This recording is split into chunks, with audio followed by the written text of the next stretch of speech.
ఒక్క నిమిషం రాజు గారు మీకు ఇస్తాను. ఆహ్, కర్మకు సంబంధించిన విషయం గురించి మేము మాట్లాడుతున్నాము. ఒకసారి మళ్ళీ నేను ఒకసారి వీరబ్రహ్మం గారిని ఒకసారి క్లారిఫికేషన్ వీరబ్రహ్మం గారు మీరు అడిగిన టాపిక్ క్లారిఫికేషన్ ఇవ్వండి. నేను అడిగిన టాపిక్ అదేనండి. మీరు చెప్పింది ఇప్పుడు ఎగ్జాక్ట్‌గా. కర్మ అనేది ఎఫెక్ట్ అవుతుందా? ఇప్పుడు గుడికెళ్ళి ఇప్పుడు మనం గుడికి ఎందుకు వెళ్తున్నాం? ఇప్పుడు ఈ ఎకానమీ ఇప్పుడు ఒకడు అడుక్కోవడానికి భిక్షమేస్తున్నాడనో, భిక్షమెయ్యాలనో, లేకుంటే ఒకడు చెప్పులు పెట్టి వాడికి రూపాయి బిజినెస్ కల్పిద్దాము అని కాదు కదా మెయిన్ మోటివ్ అయితే. మనం ఎందుకు వెళ్తున్నాం గుడికి? అక్కడ ఒక స్వామి ఉన్నాడు. ఆ స్వామిని దర్శనం చేసుకోవాలన్న మోటివ్‌తో పోతే ఆ మధ్యలో ఈ బిజినెస్ అంతా నడుస్తుంది. ఈ బిజినెస్ అంతా నడవటం నాకు ఓకే. ఈ బిజినెస్ అంతా నడవటానికి కారణం ఏంటి? మెయిన్ మనలో ఉన్న బిలీఫ్. సో, ఆ బిలీఫ్ వల్ల ఇప్పుడు నీకు ఆ బిలీఫ్ లేకుండా నేను మామూలుగా ప్రత్యేకంగా ఎళ్లి అక్కడ ఒక పాపం ఆడ అడుక్కునేవాళ్ళు ఉంటారు. లేకుంటే ఆడేదో గోశాల ఉంటుంది. దానికెళ్ళి దానం చేసొద్దాము. లేకుంటే అక్కడ అన్నదానం జరుగుతుంది. దానికెళ్ళి దానం చేసొద్దాం అంటే దానికి నాకు నో అబ్జెక్షన్. కానీ మనం అక్కడికి ఎందుకు పోతున్నాము? ఇప్పుడు కొంతమంది లేనోళ్ళు ఉంటారు. అందరూ దానం చేయాలని రారు గదా! జస్ట్ వాళ్ళకి వాళ్ళలో ఫీలింగ్ ఏంటంటే నాకు బాగా కష్టాల్లో ఉన్నాను. అక్కడికెళ్ళి ఆ మూర్తిని దర్శనం చేసుకుంటే నా కష్టం తీరిపోతుంది. అన్న ఇదిలో వస్తారు. ఆ వచ్చిన తర్వాత వీళ్ళు ఈ బిజినెస్ కంపల్సరీగా ఇన్వాల్వ్ అవ్వాల్సొస్తుంది వీళ్ళు. ఖచ్చితంగా చెప్పులు బయట పెట్టాల్సొస్తుంది. టోకెన్ తీసుకోవాల్సొస్తుంది. ఇవన్నీ చేయాల్సొస్తుంది. వాళ్ళు కేవలం వాళ్ళకున్న కష్టాలను తొలగించుకోవడం కోసం అని జస్ట్ దేవుడిని దర్శనం చేసుకోవడానికి వస్తుంటే వాళ్ళు ఈ బిజినెస్ అంతా చేస్తున్నారు. నాకు ఈ బిజినెస్ జరుగుతుంది ఇదంతా. అదేంటంటే ఉన్నవాళ్ళు దానం చేయటం అదంతా వాళ్ళ ఇష్టం అండి. ఇప్పుడు అది కరెక్ట్‌గా మనం ఒక ఎకానమీనే సృష్టించి ఇక్కడికొచ్చిన వాళ్ళందరి చేత ఈ చెప్పుల వీళ్ళని బ్రతికించాలి, వాళ్ళని బ్రతికించాలని మనం ఒక గోల్ పెట్టుకొని గుడిని కట్టలేదు కదా! మనం గుడి కట్టిన పర్పస్ ఏంటి? అసలు అక్కడికి భక్తులు ఏ పర్పస్ మీద వస్తున్నారు? ఆ పర్పస్ అనేది కరెక్టా కాదా? దాని గురించి చెప్పండి మీరు. సిద్ధి గారు నేను గాని, మ్యూట్ సిద్ధు గారు అవుతాను. గాని. ఒకసారి వాళ్ళు రాజు వీళ్ళు గారు కాదు, మీరు ఎందుకు మాట్లాడతారు. వెళ్తారు చెప్పండి ఫస్ట్. చెప్పండి సిద్ధి గారు. సిద్ధి గారు మాట్లాడండి.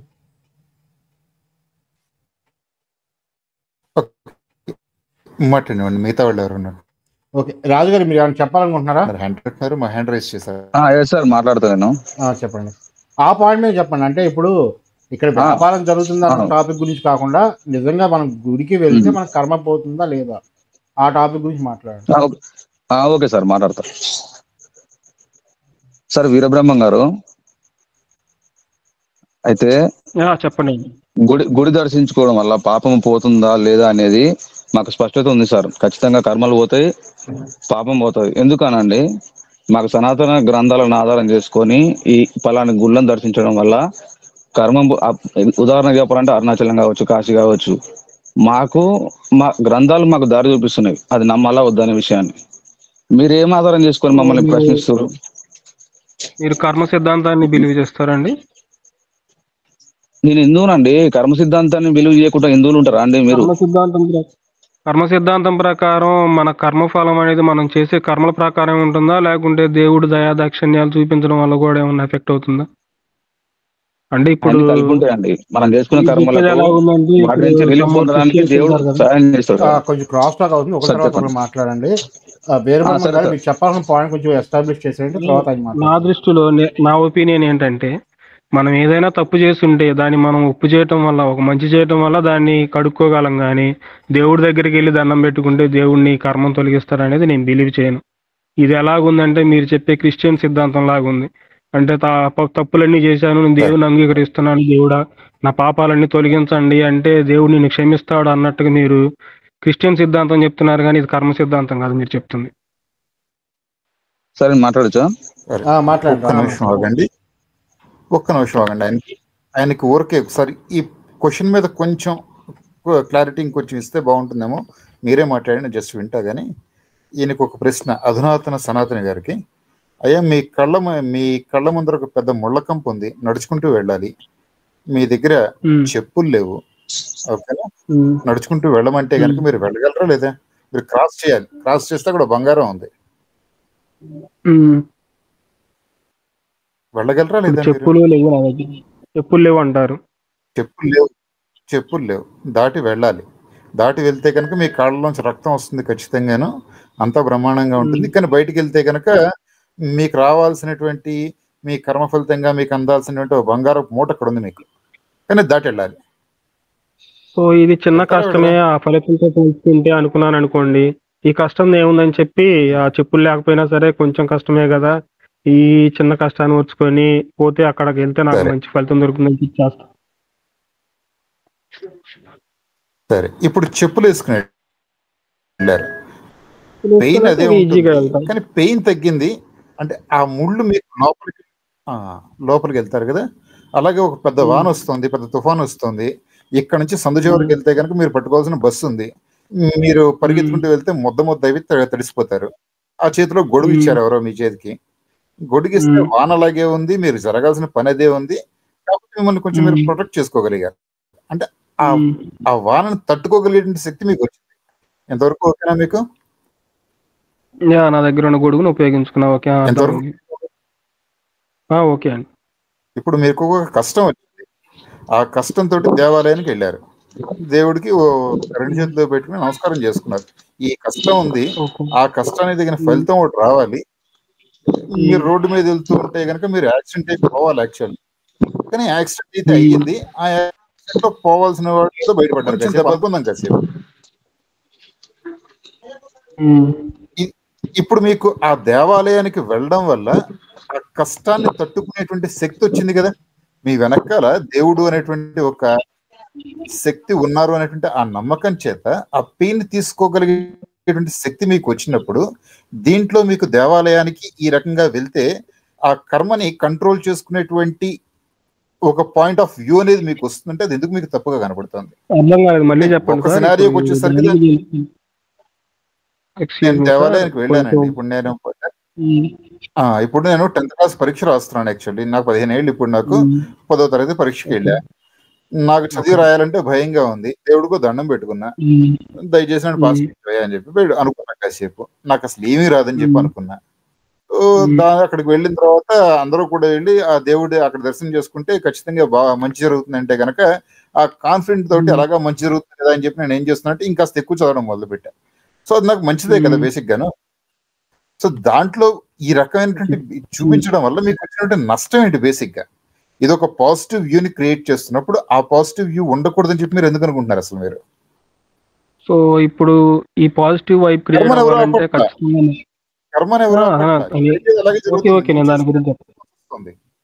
మీరు చెప్పేది ఒప్పుకుంటున్నాను.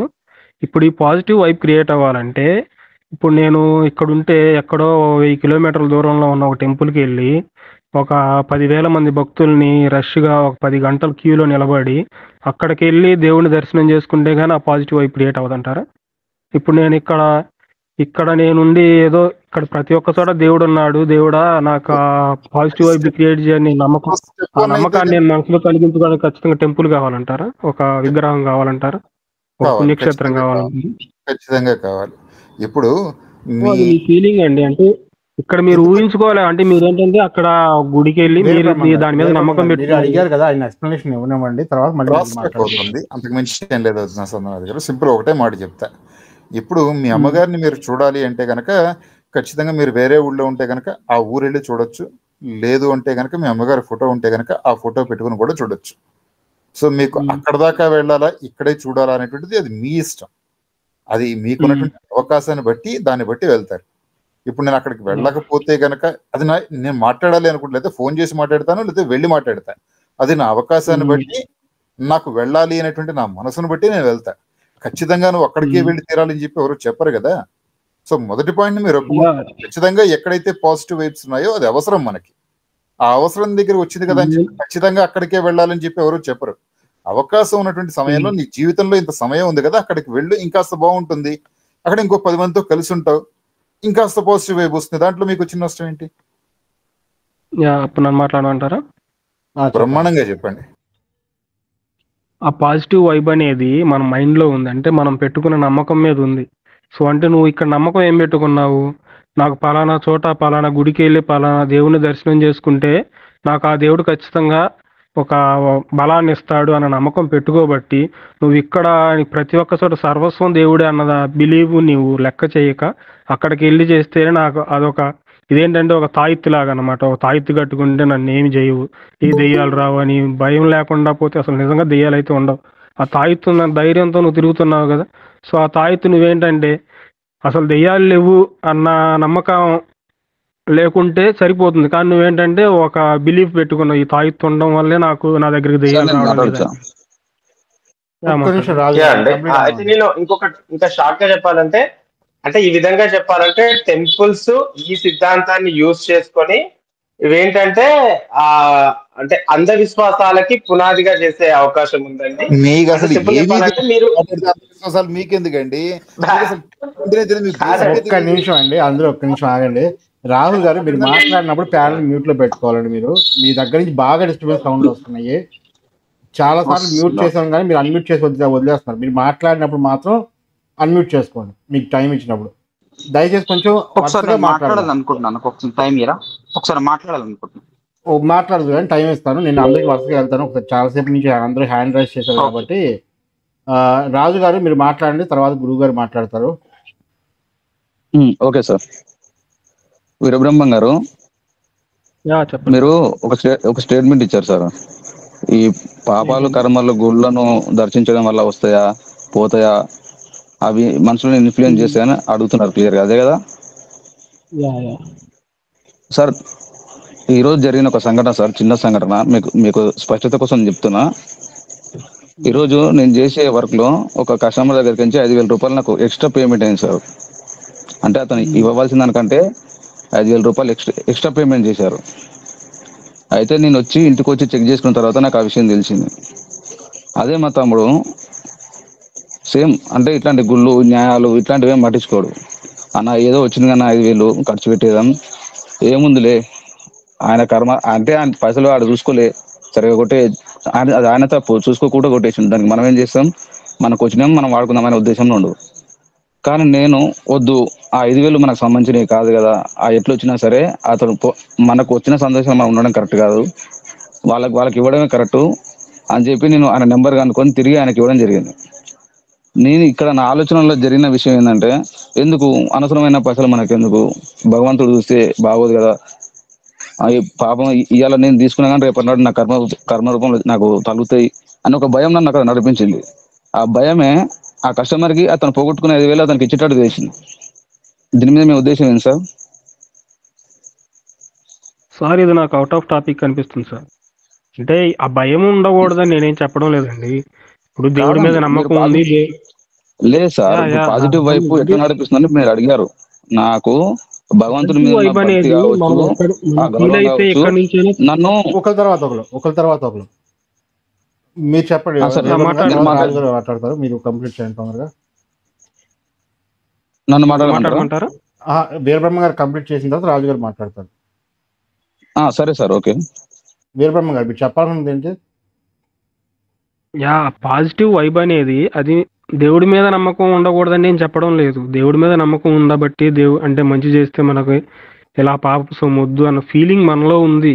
సో ఆ పాజిటివ్ వైబ్ కలిగించడానికి టెంపుల్తో ఏం సంబంధం? ఇప్పుడు టెంపుల్కి వెళ్ళి అంటే నువ్వు అక్కడ ఒక బిలీఫ్ పెట్టుకున్నావు, అక్కడికి వెళ్తే నాకు ఒక వైబ్ వస్తుంది అని, అది నీ మైండ్లో ఉండబట్టి నువ్వు అక్కడికి వెళ్ళిన తర్వాత నాకు ఒక శక్తి వచ్చింది, ధైర్యం వచ్చింది అన్న ఫీలింగ్ నీకు వచ్చింది. కానీ ఆ ఫీలింగ్ నువ్వు ఇక్కడ నుంచి కూడా ఫీల్ అవ్వచ్చు. అంటే ఇక్కడ కూడా దేవుడు ఉన్నాడు, నేను ఇక్కడి నుంచి దేవుణ్ణి స్మరించుకున్నా కానీ నాకు ఆ శక్తి ఇస్తాడు అన్న ఫీలింగ్ మనలో ఉంటే ఇక్కడి నుంచి కూడా మనం ఆ ఫీలింగ్ పొందవచ్చు. అంటే ఈ నమ్మకం మనలో లేదు. మనకేంటంటే ఇక్కడి నుంచి కాదు, అక్కడికి వెళ్తే ఏదో దేవుడు బాగా ఎక్కువ ఫలితం వస్తుందన్న ఆ ఫీలింగ్ ఉండబట్టే మనం ఈ ఫీలింగ్ దూరం చేసుకుంటున్నాం. సో నేనేంటంటే మనం దేవుడిని నమ్మాలి గారు కొంచెం షార్ట్ గా చెప్పండి, మరీ లాంగ్ అవుతుంది. సో మీరు చెప్పేది ఏంటంటే అది మనకి కేవలం మన ఫీలింగ్ అంటున్నారు, అయితే మన పురాణాలు రాసిందంతా అబద్ధము అని మీ ఉద్దేశమా? ఒకసారి సార్, మన పురాణాల్లో పలానా క్షేత్రానికి వెళ్తే పలానా పాపం నుంచి రక్షణ కలుగుతుంది అని చెప్పేసి రాశారు కదా, అంతే. అది అబద్ధం అని మీ సరిగా పురాణాల్లో ఏ పాపం ఏదనేది సరిగా చదవలేదండి. మీరు చదవలేదు, వాళ్ళలో ఏదన్నా ఒక ఉద్దేశం ఉంటుంది. ఆ పురాణాన్ని నేను పూర్తిగా చదవలేదు కాబట్టి దాన్ని విశ్లేషించలేదు. అంటే ఆ పురాణం అదే ఆ ప్లేస్ యొక్క ప్రత్యేకత ఏదో ఉండుంటుంది. అక్కడికి వెళ్తే నీకు ఫలానా జరుగుతుందంటే నువ్వు అక్కడికి వెళ్ళిన తర్వాత ఖచ్చితంగా ఒక పని చేస్తావు. సో అక్కడికి వెళ్ళి ఇప్పుడు మనం ఒక ఏదైనా ఒక క్షేత్రం పెట్టారంటే అక్కడికి వెళ్ళిన తర్వాత ఏదో సార్ నేను కార్యం మాట్లాడతాను. చేయమని చెప్తున్నారండి. అక్కడికి వెళ్ళి ఒక పుణ్యకర్మ చేయడం వల్ల, సో అక్కడికి వెళ్ళి ఆ కర్మ చేస్తే నువ్వు అక్కడికి వెళ్ళి ఆ పుణ్యక్షేత్రాన్ని దర్శించుకున్న ఫలితం వస్తుంది. అంతేగాని అక్కడికి వెళ్ళి దేవుడికి దండం పెట్టుకుంటే కాదు. అంటే ఇప్పుడు నువ్వు ఆ పుణ్యక్షేత్రం అదేనండి. అక్కడికి ఇప్పుడు వెళ్ళి ఏ కర్మ ఒక్క ఒక్క చేయాలి? నిమిషం రామకృష్ణ గారు ఆగాలి, ఒక్క నిమిషం ఆగాలి. నేను ఒక ఒక పాయింట్ యాడ్ సార్ చేస్తారు, చేయండి. ఆ పుణ్యక్షేత్రం అక్కడికి నేను ఒక వెళ్ళి ఏ పాయింట్ కర్మ నేను చేయమంటే ఒక ఆ కర్మ చేస్తే ఖచ్చితంగా మన పాపాలు పోతాయి. సో ఓకేనండి. నేను ఇక్కడ ఏంటంటే నేను- ఆ కర్మ చేయాలన్న ఫీలింగ్ కాకుండా జనాలు దండం పెట్టుకుంటే దేవుణ్ణి దర్శించుకుంటే మన పాపాలు పోతాయి అన్న ఫీలింగ్ లో ఉన్నారు. ఇది ఎంతవరకు కరెక్ట్ అంటుంది. సార్ నేను మాట్లాడతాను. ఒక్క నేను నిమిషం ఒక రాజు పాయింట్ యాడ్ ఆగండి, చేస్తానండి. రాజు గారు ఒక్క నిమిషం అది ఆగాలండి. మాత్రం క్రాస్ టాక్ అవుతుంది, ఒక్క నిమిషం ఆగాలి అందరూ. సార్, రామకృష్ణ గారు మీరు ఏమైనా పాయింట్ చెప్పాలంటే అందరూ చెప్పండి ఫాస్ట్ గా. ఆ, ఆ, అదే అదే సనాతన చెప్పిన దాని ఏంటంటే పురాణాల్లో ఎందుకు రాసిన, లేకపోతే మన పాత సినిమాలో చూస్తుంటాం, భూకైన సినిమాలో కొన్ని స్టోరీలు ఉంటాయి. ఎట్లా అంటే లాస్ట్ లో హీరో చేత అంటే పరమేశ్వరుడో లేకపోతే విష్ణుమూర్తో ఇలాంటి వాళ్ళ చేత ఒక మాట అనిపిస్తారండి. ఏంటంటే ఈ కథను విన్న వారికి చూసిన వారికి శుభము కలుగును గాక లేకపోతే పుణ్యం కలుగును గాక అన్నట్టుగా చెప్తారు. అంటే ఏంటంటే ఆ యొక్క స్థలానికి పబ్లిసిటీ తెప్పించడం కోసము ఇలాంటి ట్రిక్స్ ప్లే చేస్తుంటారు. మన సినిమాలోనే చూస్తుంటాము. బహుశా పురాణాల్లో సేమ్ వాడి ఉండొచ్చు అని నేను అంటాను. అది ఓకేనండి, మీరు చెప్పాలని పాయింట్ అయింది కదా. నెక్స్ట్ గురుగారు చాలాసేపు హ్యాండ్ రైజ్ చేశారు, గురుగారు మాట్లాడండి. రవిశంకర్ మహోదయ. రాజుగారి చెప్పిన ప్రస్తావన నేను సంపూర్ణంగా ఇక్కడ అంగీకరిస్తున్నాను. ఎందుకు అనే దాని విషయాన్ని కూడా ఉటంకించి చెప్తాను. నేను కూడా మీ థంబ్నెయిల్ చూసి కన్ఫ్యూజ్ అయ్యాను, బట్ థ్యాంక్స్, మీరు క్లారిఫై చేశారు. సో బ్రహ్మం గారి కాన్సెప్ట్లో ఆయన ఎక్కడో బేసిక్ పాయింట్ మిస్ అయ్యారు. కర్మ తగ్గించుకునేందుకే గుడి ఉన్నది, అది అండర్స్టాండ్ చేసుకోవాలి first as a base point. గుడికి వెళ్ళడం అనేది ఒక కర్మ. అది తగ్గుతుందా, పెరుగుతుందా, నల్లిఫై అవుతుందా, డస్ నాట్ మ్యాటర్. మీ కర్మ సిద్ధాంతములో ఆ పుణ్యక్షేత్రమా, ఆ గుడి దర్శనమా, మీ కర్మని మేనేజ్ చేసేందుకు మీరు ఆ గుడికి వెళ్తున్నారు. Take it granted. నౌ మీకు ప్రూఫ్స్ కావాలా, విత్ శ్లోకాలతో చూపిస్తా. దేనికంటే ఆర్కే గారు ఒక టక్కన ఒక మాట అన్నారు, సినిమాలో హీరో ఆ ట్రిక్ చేస్తాడు అని. తెలిస్తే అక్కడికి వెళ్తే తెలుస్తాయి ఆర్కే గారు. When you are using such word, at least నేను ఉన్నప్పుడు I only request you to refrain that. ఎందుకంటే you name a temple, I have been there. From north to south, east to west. So ప్రతి గుడిలో ఉన్న ప్రాముఖ్యత, you name a temple, I speak about it. అది అడవుల్లో ఉన్న నల్లమల్ల అడవుల్లో ఉన్న మహానంది గుడి అయి ఉండవచ్చు, లేదా వెళ్ళడానికి కష్టతరమైనటువంటి ఇష్టకామ్యాదేవి టెంపుల్ అయి ఉండవచ్చు, ఆర్ ఎక్స్ట్రీమ్ వెస్ట్లోకి ఆర్ ఎక్స్ట్రీమ్ ఈస్ట్లోకి, కామాఖ్య నుంచి ఇటు కన్యాకుమారి రామేశ్వరం మాట్లాడతారా, అటు బద్రీనాథ్ కేదార్నాథ్ మాట్లాడతారా, I can speak on it. So it is not a trick. There is a science behind it for everything. ఏదైనా ఆస్వాదిస్తే అప్పుడు అనుభవం తెలుస్తుంది. నేను ఇక్కడ మిమ్మల్ని తప్పు పట్టట్లా, కానీ మీరు ఒక అండర్లైన్ స్టేట్మెంట్స్ ఇస్తున్నారు. అది ఆస్వాదించి లేదు, నేను ఐ డింట్ ఫీల్, నేను వినడానికి ఒప్పుకుంటాను. ఇప్పుడు బ్రహ్మం గారు ఒక మాట అన్నారు, డబ్బులు కూడా లేని వాళ్ళు, కష్టాలతోటి ఉన్నవాళ్ళు ఆ గుడికి వెళ్తున్నారు, అక్కడ చెప్పులకి ఇస్తారు. ఇది అక్కడ దేవాలయం దగ్గర ఉన్న ప్రభుత్వాలు చేస్తున్న దరిద్రం. కానీ ఆ బీదవాడు ఆ గుడి వరకు వెళ్ళగలిగాడంటే ఎక్కడో ప్రారబ్ధ కర్మ ఉన్నది. అక్కడ దాత ఎవరో తెలియదు, భోక్త ఎవరో తెలియదు, కానీ ఇంత పట్టెడు అన్నము కడుపు నిండా పెట్టి మంచినీళ్ళు ఇస్తే ఆ దాతకి ఆ పుణ్యకర్మ ప్రారంధము, ఆ దాత మంచి మనసుతో పెట్టిన భోజనము తిన్న ఈ భక్తుడి కర్మ ప్రారంధము. ఆ దేవాలయములో భోజనము చేసినందువల్ల తన కర్మ ప్రారంధము ఉంది. ఆ దేవాలయ ప్రాంగణంలో రాత్రి నిద్ర చేసినందువల్ల కర్మ ప్రారంధము ఉంది. కాబట్టి దేవాలయము కేవలము సందర్శనం అనుకోవద్దు. దేవాలయంకి వెళ్ళడమే కర్మ ప్రారంధము. ఆ యాంగిల్లో ఆలోచించండి, then you will get the answer. అది పుణ్యక్షేత్రం అవ్వనక్కర్లా, పుణ్యక్షేత్రం అవ్వనక్కర్లా. మాట్లాడతాను. ఇస్తాను, నాది అయిన తర్వాత చెప్తాను. ఒక్క నిమిషం. కొంతమంది పిల్లలు పరీక్ష రాసే ముందర దేవాలయంకి వచ్చి దండం పెట్టుకుని వెళ్తుంటారు పరీక్షా సమయంలో. నేను ఎన్నోసార్లు ఆ పిల్లలు ఎవరో నాకు తెలియదు, నేనెవరో ఆ పిల్లలకి తెలియదు, కానీ ఒక 10 బండిల్స్ ఆఫ్ పెన్స్ పట్టుకెళ్ళి పరీక్ష జాగ్రత్తగా రాయండి అమ్మా అని వాళ్ళకి అవి ఇస్తే వాళ్ళ ఒక కాన్ఫిడెన్స్ తోటి వెళ్తారు. వాళ్ళెవరో నాకు తెలియదు, నేనెవరో వాళ్ళకి తెలియదు. కానీ ఇది ప్రారబ్ధ కర్మ. ఇప్పుడు ఆ పెన్నుతోటి వాళ్ళు పరీక్ష పాస్ అయ్యా ఇవి నేను మాట్లాడను. నేను ఆ సూపర్స్టిషియస్ లెవెల్కి నేను వెళ్ళను, నేను ప్రాక్టికల్గా ఆలోచిస్తాను. ఒక విద్య, సరస్వతీదేవి ఈ పిల్లలకి కరుణించాలి అన్న ఒక మంచి ఆలోచనతోటి వీళ్ళు పరీక్షలు ఎటువంటి ఇబ్బంది లేకుండా రాయాలి అన్న ఒక మంచి సంకల్పంతో వాళ్ళకి పెన్నులు ఇస్తారు. శివాభిషేకంకి వెళ్ళినప్పుడు నేను ఇచ్చే ఈ లీటర్ పాలు ఎవరికి తీర్థముగా వెళ్తున్నాయో తెలియదు, శివయ్యకి పోస్తున్నాను తీర్థము అన్న పూజారి గారు అన్నిట్లో కలిపి అభిషేకం చేశాడు, అందరికీ తీర్థం ఇచ్చాడు. ఒక భక్తుడు దాన్ని శివయ్య ప్రసాదముగా తీసుకుంటున్నాడు, నేను శివయ్యకి పూజ చేశానని నేను ఫీల్ అవుతున్నా. ఇద్దరి ప్రారబ్ధ కర్మలు జరుగుతున్నాయి. కాబట్టి గుడి అనేది కర్మ ప్రారబ్ధానికి సంబంధించింది తప్ప దర్శనము లేదా అద్భుతాలు జరుగుతాయో కాదు. మీరు ఆ గుడిలో కాలు పెడుతున్నారంటేనే మీ ప్రారబ్ధ కర్మ అందులో ఉంది. ఇప్పుడు మీరు చెప్పండి బ్రహ్మ గారు. గురువు గారు, మీరు ముందు ఇప్పుడు నాకు కర్మ అంటే ఏంటి అసలు చెప్పాలండి. నేనేమనుకుంటున్నానంటే కర్మ అనేది ఖచ్చితంగా ఒక ఫలితాన్ని ఇవ్వాలి అంటే దాని నుంచి ఎవరో ఒకరు ఉపయోగపడడం కానీ నష్టపడటం కానీ జరగాలి. అంటే ఇప్పుడు నేను ఇందాక మీరు వినలేదు బ్రహ్మం గారు, ఇందాకే చెప్పారు 3 రకాల కర్మలు. మీరు అంటే మీరు మళ్ళీ అదే ప్రశ్న వేస్తే నాకు అనుమానం వచ్చింది. లేదు బ్రహ్మం గారు, మీరు మళ్ళీ అదే ప్రశ్న వేసేందుకు నాకు అనుమానం వచ్చింది. ఆ ప్రశ్న కాదు, ఇది సపరేట్ అండి, ఇది కొంచెం ఉంటుంది, అర్థం చేసుకోండి. ఇప్పుడు మీరు కర్మ అంటే ఏం చెప్తున్నారంటే ఆ గుళ్ళోకి వెళ్ళి నిద్ర చేసిన కర్మే, ఆ గుడికి వెళ్ళి ఇంకేంటి ఏదో చెప్పారు కదా నిద్ర చేసిన కర్మే అని. కర్మ అంటే మనం చేసే పని వల్ల ఎవరైనా సరే లాభం కానీ నష్టం కానీ పొందాలి. లాభం పొందుతున్నారంటే మనకు పుణ్యం వస్తుంది, నష్టం పొందుతున్నారంటే పాపం వస్తుంది. ఇప్పుడు మనం అక్కడికి వెళ్ళి నిద్ర చేయటం వల్ల ఎవరికన్నా లాభం కానీ నష్టం కానీ వస్తుందా?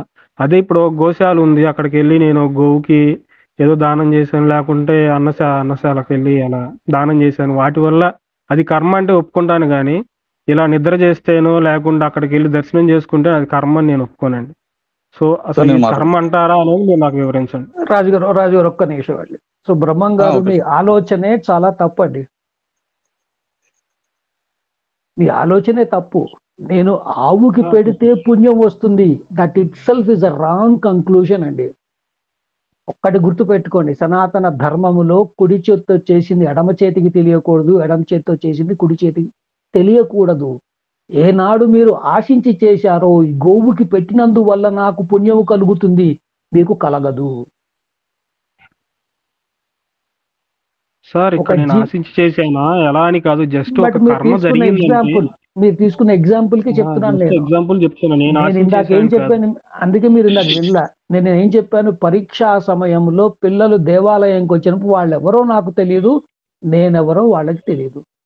సరస్వతి మాత కటాక్షము వారిపై ఉండాలి అని వాళ్ళకి పెన్నులు ఇచ్చాను తప్ప వీళ్ళకి పెన్నులు ఇచ్చినందువల్ల నాకు విద్య వస్తుంది, వీళ్ళకి పెన్నులు ఇచ్చినందువల్ల నా కొడుకులకో కూతుర్లకో చదువు వస్తుంది, ఈ ఆవుకి గ్రాసము పెట్టినందువల్ల నేను ధనము, ఈ ఆశ ఇది కర్మ కాదు.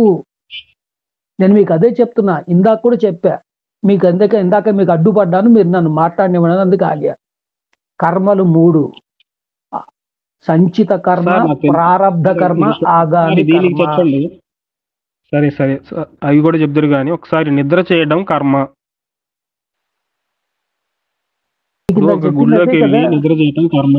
ఇందాక చెప్పింది అదే కదా సార్. ఈ కర్మ వల్ల ఎవరికన్నా పుణ్యం గాని పాపం గాని ఏమొస్తుంది ఆ కర్మ వల్ల? పుణ్యం అంటే ఏంటి? ఎవరన్నా మీరు ఆ దేవాలయంలో పడుకోవడమే మీరు చేసుకున్న పుణ్యము. మీరు ఆ దేవాలయంలో ఆ రోజు రాత్రి పడుకోవడమే పుణ్యము.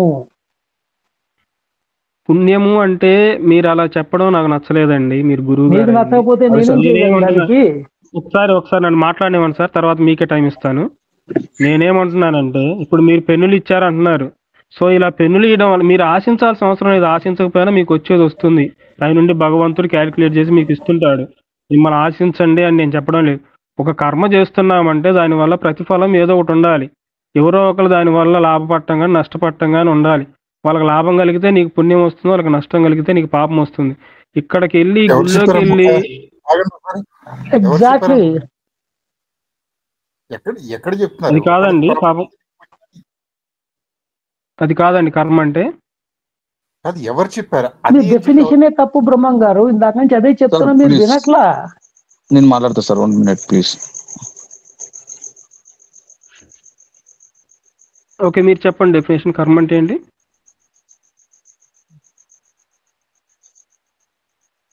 బ్రహ్మం గారు చెప్పండి సార్. నేను 1 minute మాట్లాడతా సార్. మీరు హైందవ గ్రంథాలు సనాతన జీవన విధానం గురించి చెప్పినాయి కానీ సనాతన దాని గురించి చెప్పలేదు సార్. మీరు అధునాతన సనాతన కాబట్టి మీకు అర్థం కావట్లేదు. ఒక్క నిమిషం సార్ ప్లీజ్, నన్ను మాట్లాడనివ్వండి సార్ ప్లీజ్.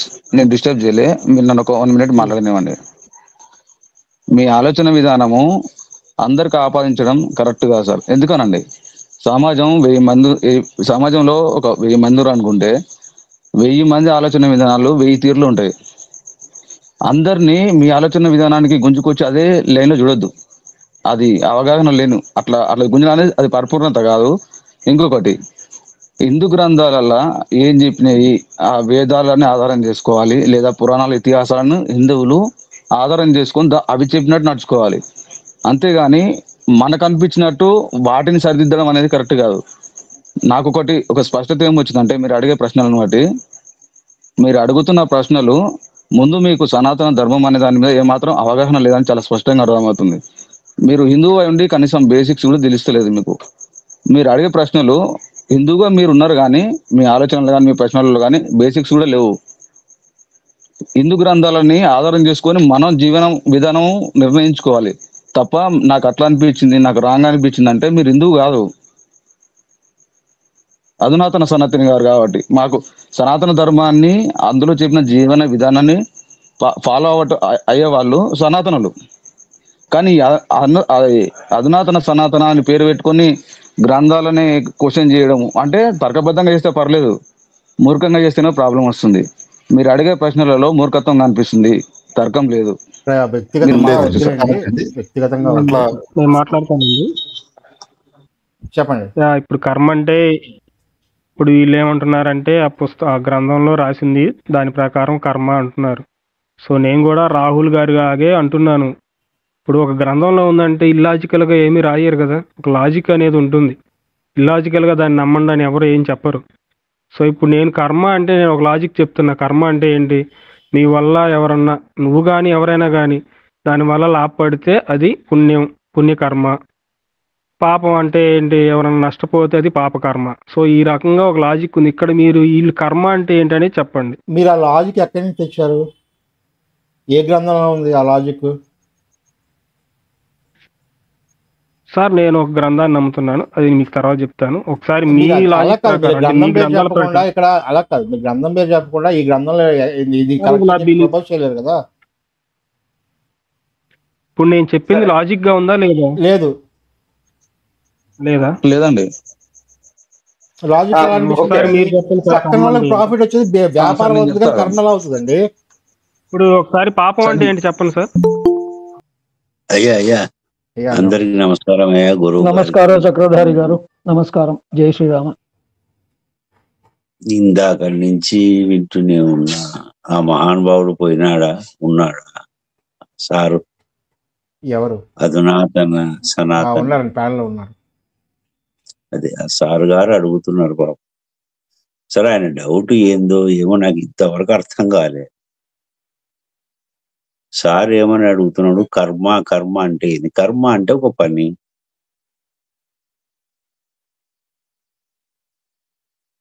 కర్మ అంటే ఒక పని, అంతే. దానికి సమాధానం కర్మ అంటే ఒక పని.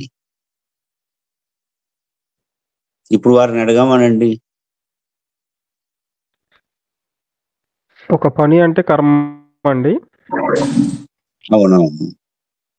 ఇప్పుడు ప్రతి కర్మ అది పాపం పుణ్యం ఉంటుంది కదా ఖచ్చితంగా ఆ కర్మకి. పాపం అంటే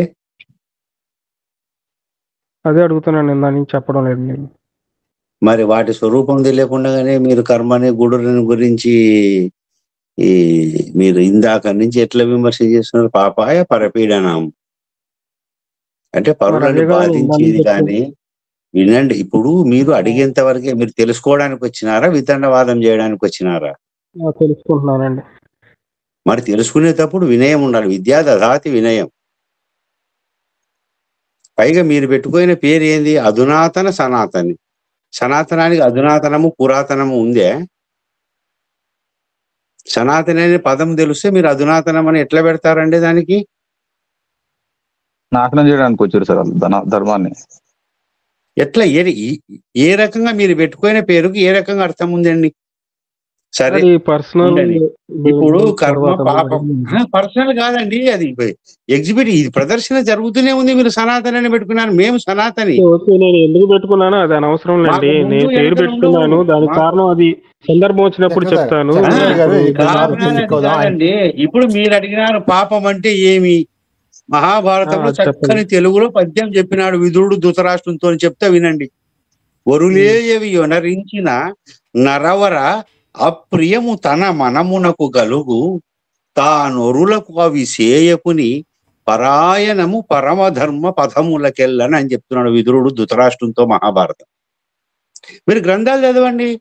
పాపం అంటే ఏమి, పుణ్యం అంటే ఏమి, కర్మ ఎన్ని రకాలు ఉంది. దైహిక కర్మ ఉంది, నిత్య కర్మ ఉంది, నైమితిక కర్మ ఉంది, వైదిక కర్మ ఉంది, ఆచార కర్మకాండ ఉంది, పితృకర్మకాండాలు ఉన్నాయి. మీకు ఏ కర్మల గురించి మీకు చెప్పాలి? వేదమే ఒక సబ్జెక్టు, వేదమే ఒక భాగం. 3% వేదమంతా కర్మకాండకే వెళ్ళిపోయింది. ఏ కర్మ గురించి మీరు అడుగుతున్నారు? ఇతరులకు మేలు చేసేదైతే పుణ్యము, ఇతరులకు కీడు కలిగించేది పాపము. నీకు నీవుగా చేసుకునే కర్మలు కొన్ని ఉన్నాయి. నువ్వు అన్నం తినడం, నువ్వు నీళ్లు తాగడం, నువ్వు నడచడం, నువ్వు పరిగెత్తడం, ఇవి కాక నైమిత్తిక కర్మలు ఉన్నాయి. నువ్వు చేసే భగవత్ ఆరాధనలు ఇవి, అవన్నీ కూడా ఎన్నో ఉన్నాయి. నిత్య కర్మలు కూడా ఉన్నాయి. ఏ కర్మ గురించి మీకు మేము తెలియజేయాలి? భావిస్తున్నాను. చెప్పానండి అంతకుముందు వాళ్ళకి కూడా. సార్ వద్దు సార్ మన యాట గారు, ఇప్పుడు ఇంతకుముందు వాళ్ళంతా అక్కడ మా గురువు గారు ఉన్నారు. నాకన్నా వాళ్ళు చాలా గొప్పవారు, మహానుభావుడు. ఆయన పాదాలు ధూళికి సమానంగా నేను, మా గురువు గారు రవిశంకర్ గురువు గారి పాద ధూళికి కూడా నేను సమానంగాను. మళ్ళీ మీరు అట్లా అనొద్దండి. అసలు ఆయన ఉండగా ప్యానల్ నేను మాట్లాడకూడదు, కానీ మా గురువు గారు పెద్ద మనసుతో నాకు అవకాశం ఇచ్చినారు. వీరబ్రహ్మం గారు, మీరు ఇంకేమైనా ప్రశ్నలు అడగాలనుకుంటున్నారా? సార్ ఇప్పుడు చక్రధారి గారు చెప్పారు కదండి, ఇప్పుడు నాకు క్లారిటీ వచ్చింది. సో ఇప్పుడు సార్ గారు చెప్పారు కర్మ అంటే పరులకు కీడు కలిగిస్తే అది పాపం అని చెప్పి నేను చెప్పిన డెఫినేషన్ చెప్పారు. కొంతమంది దీన్ని నేను ముందే చెప్పాను కానీ దాన్ని ఏకీభవించలేదు. సో దీంట్లో ఎంతమంది ఏకీభవిస్తున్నారు, ఎంతమంది ఏకీభవించలేదు అంటే నేను పారదారి వెళ్తానండి. నేను ఏకీభవించట్లేదండి. సో దీని అందరూ పక్క వాళ్ళ సంగతి కాదండి, మీ సంగతి మీరు చెప్పండి. మీకున్న ప్రాబ్లం ఏంటో మీరు అంతవరకు చెప్పండి చాలు. అందరూ మీలాగే ఆలోచించాలను, అందరూ నాలాగే ఆలోచించాలని మీరు చెప్పక్కర్లే కదా. ప్రాబ్లం ఏంటి మీరు కన్విన్స్ అయ్యారు? నేను కూడా ఆయన చదివినట్టే భగవద్గీతలోనే చదివానండి. కర్మ అంటే ఈ పాప కర్మ అంటే ఇది, పుణ్యకర్మ అంటే ఇది అని కాకుండా అతను రెఫరెన్స్ తో చెప్పగలిగాడు. నేనేమో గుర్తులేదు కాబట్టి మీకు చెప్పలేకపోయాను. అడగండి, అవన్నీ అక్కర్లేదు, అవన్నీ అవసరం లేని విషయాలు కదా. ఇప్పుడు అర్థమైంది కదండి. ఇప్పుడు పాపం అంటే ఏంటో, పుణ్యం అంటే ఏంటో దీన్ని ఏకీభవించట్లేదు. మీరు అడగాల్సిన ప్రశ్న అడగండి. సో ఇప్పుడు మనం గుడికి వెళ్ళడం వల్ల పాపం, ఇప్పుడు నిద్ర, అక్కడికి వెళ్ళి గుడికి వెళ్ళి నిద్ర చేస్తే అక్కడ ఎవరికైనా ఏమైనా మేలు కలుగుతుందా? అది పాపం అవుతుందా, పుణ్యం అవుతుందా? అది ఏ కర్మ అవుతుంది? సో దానివల్ల ఏమి మన పాప పుణ్యాలు ఏమి ఎఫెక్ట్ అవ్వు. ఇప్పుడు సార్ గారు చెప్పారు దానికి సంబంధించి ఆ కర్మకి ఏదో పేరు కూడా చెప్పారు. సో నేను చెప్పేది ఏంటంటే అలాంటివి ఆ కర్మల వల్ల ఏమి ఉండదు. ఒక్క నిమిషం అండి. సో ఇక్కడ మనం వీరబ్రహ్మం ఎన్ని గారు మీరు దేవుళ్ళు అడగడానికి దర్శనం ప్రశ్న అర్థమైంది. ఒక్క నిమిషం ఆగండి. ఇక్కడ మీరు ఏ పుస్తకం అయితే తీసుకుని మాట్లాడుతున్నారో అయ్యే పుస్తకాల్లో పలానా క్షేత్రానికి వెళ్తే పలానా పాపం పోతుంది అని రాసుంది. దీన్ని నమ్ముతున్నారు, దాన్ని నమ్మట్లేదు, ఎందుకని? ఇప్పుడు రెండు కాంట్రడిక్షన్ గా ఉన్నాయని ఒప్పుకుంటున్నారండి మీరు? కాంట్రడిక్షన్ ఎక్కడ లేవు కదా. మీరు కర్మ అనే ఒక నిమిషం ఆగండి. డెఫినేషన్ ఇవ్వలేదండి, మీరు ఊహించుకున్నారు అది. ఆయన నాకైతే పుస్తకాలు అవి అలాగే అనిపిస్తున్నాయండి. మీకు అనిపించడం ఆయన కాదండి, పుస్తకాలు అక్కడ చూడట్లేదు డెఫినేషన్ అంత కదా. సింపుల్ గా లేదు కర్మకి. పక్కన సరే, వాళ్ళకి ఇప్పుడు కర్మ డెఫినేషన్ పక్కన వాళ్ళకి ప్రాఫిట్ చేస్తేనే మంచి కర్మ, అదే పుణ్యము, చెడు చేస్తే పాపము. ఈ డెఫినేషన్ డైరెక్ట్ గా ఏ గ్రంథంలో రాయలేదు నాకు తెలిసినంత వరకు. ఆయన చెప్పడం కోసం, మనకు అర్థం కావడం కోసం సింపుల్ గా అలా చెప్పారే తప్ప మీరు సింపుల్ గా నేనైతే దాన్ని చాలా simple గా గ్రంథాలు చేశారు. చదివానండి. మీకు ఇప్పుడు కరెక్ట్ గా రిఫరెన్స్ చెప్పలేను. భగవద్గీతలో కూడా కర్మ అంటే ఇలాగే చెప్పారు, మా ఎదుటి వాళ్ళకి మంచి చేస్తేనే పుణ్యం వస్తుంది, వాళ్ళకి చెడు చేస్తేనే పాపం వస్తుంది అన్నట్టుగా చెప్పారు. కాకుండా నాకు కరెక్ట్ రిఫరెన్సెస్ అనేవి ఇప్పుడు మీకు లైవ్ లో నేను అందజేయలేను, వాటితో నేను రాలేదు. మీరు కర్మ అంటే వాటి అది ఒక్కటే అనుకుంటున్నారా? ఇంకా ఏమైనా ఉన్నాయా డెఫినెన్స్? సార్ చెప్పండి ముందు. ఆ ఒక్కటే తీసుకుందాం అండి ఫస్ట్. ఆయనకి ఇందాక నుంచి అక్కడే పట్టుకున్నాడు కదా 2 గంటల నుంచి. పడుకోవడం అది అనేది ఒకటే కాదు కదండి, కర్మకు చాలా కారణాలు ఉన్నాయి. కాదు కాదు. ఒకసారి నేను ఆన్సర్ చేయొచ్చా అండి? కర్మ అంటే డెఫినేషన్ ఒకటే ఉంటుంది కదా. కర్మ అంటే ఒక్క నిమిషం అండి. పాపం అంటే ఒకటే డెఫినేషన్ ఉంటుంది, పుణ్యం అంటే ఒకటే డెఫినేషన్ ఉంటుంది. రాజశర్మ గారు మీరు సో ఇక్కడ పాప పుణ్యాల విషయం నేను మాట్లాడుతున్నా. కర్మ అనేది తీసేయండి. కర్మ మొత్తం అసలు దాంట్లో ఎన్ని వీరబ్రహ్మం గారు మీ వాయిస్ మా టాపిక్ అది కదా. మీకు టాపిక్ పాప పుణ్యాలు కాదు, ఎఫెక్ట్ పాప పుణ్యాల అవుతున్నాయి గురించి అంటే అంటున్నారు అంతేనా? యా, ఇప్పుడు మనం దర్శనం చేసుకోవడం వల్ల పాప పుణ్యాలు ఏమన్నా ఎఫెక్ట్ అవుతాయా? నేను చెప్పేది అయ్యా, పాప పుణ్యాలు ఉన్నాయి. ఇంతమంది పెద్దలు చెప్పినా మీరు అర్థం చేసుకోలేకపోవడమే మీ గత జన్మ చేసుకున్న పాపం. ఇది ఇంతకన్నా నిదర్శనం ఇంకొకటి ఉంటుంది సార్. మాట్లాడొద్దండి. సార్ నేను ఆన్సర్ చేస్తానండి. నాకు ఒక్క నిమిషం టైం ఇస్తారా? హ్యాండ్ రైజ్ చేసిన వాళ్ళందరూ హ్యాండ్ రైజ్ చేశారుగా. చేశానండి. ఆగాలి వీరబ్రహ్మ గారు, ఒక ఆగాలి. మీరు ఏ గ్రంథాన్ని ప్రామాణికం తీసుకోకుండా కర్మ అనే దాన్ని ఎలా నిర్వచించారు, పాప పుణ్యాలు ఎలా నిర్వచించారు? నిర్వచించడానికి అసలు గ్రంథాలతో అవసరం ఏంటండి? నిర్వచించిన తర్వాత గ్రంథాలు రాష్ట్రండి, గ్రంథాలనే మనం నిర్వచనంగా తీసుకోమండి. గ్రంథం లేకపోతే అవి ఉన్నాయి ఏంటండి? గ్రంథం లేకుండా అవి ఉన్నాయి అని మీకు ఎలా తెలిసింది? రీసెర్చ్ చేస్తే తెలుస్తుంది.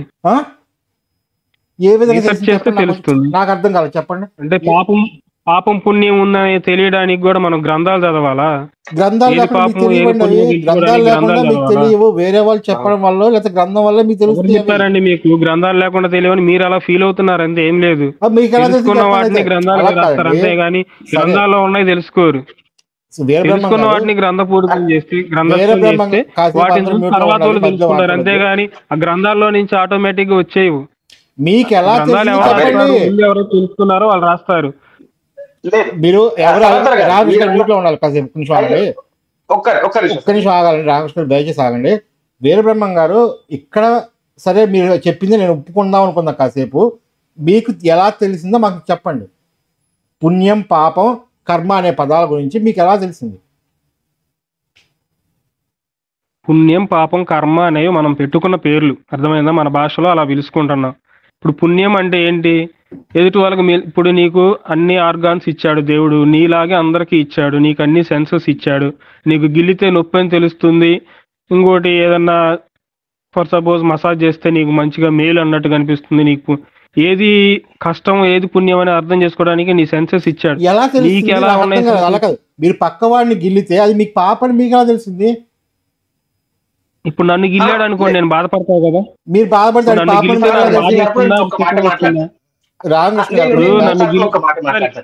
ఒకరు మాట్లాడండి సార్.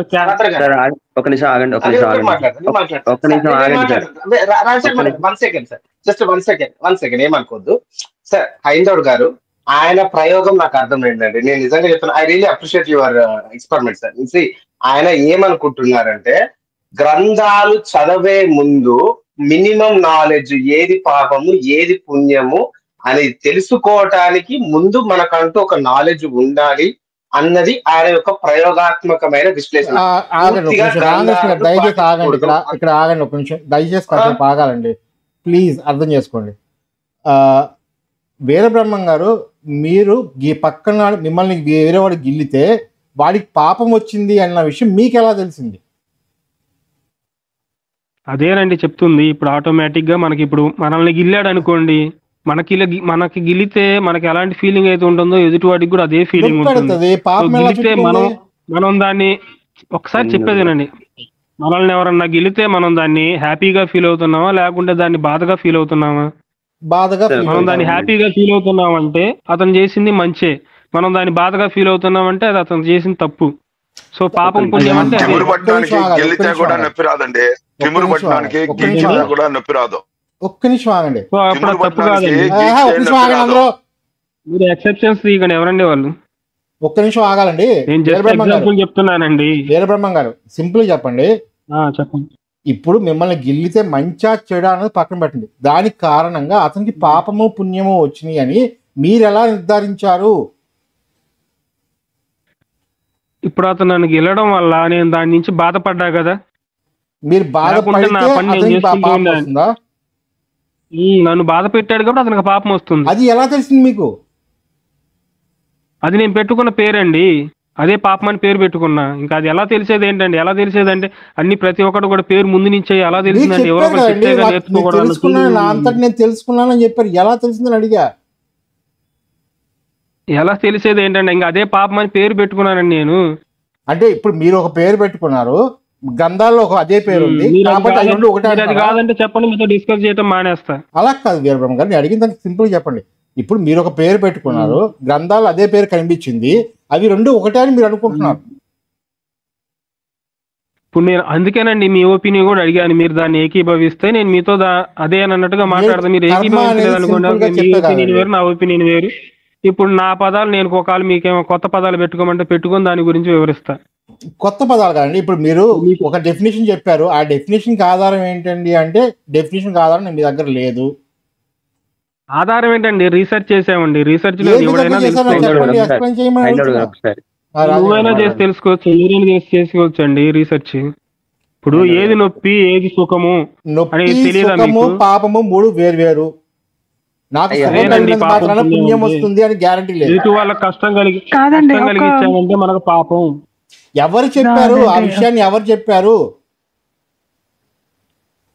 ఎవరు చెప్పేది ఏంటండి? ఎవరైనా చెప్తేనే తెలుసుకుంటారండి ప్రతి ఒక్కటి. అది అదేనండి ఇక్కడ మీకు మీద వచ్చిన మనకు దేవుడు మైండ్ ఇచ్చినందుకు ఎవరో ఒకరు చెప్తే కానీ తెలుసుకోకూడదు అనమాట. మీరు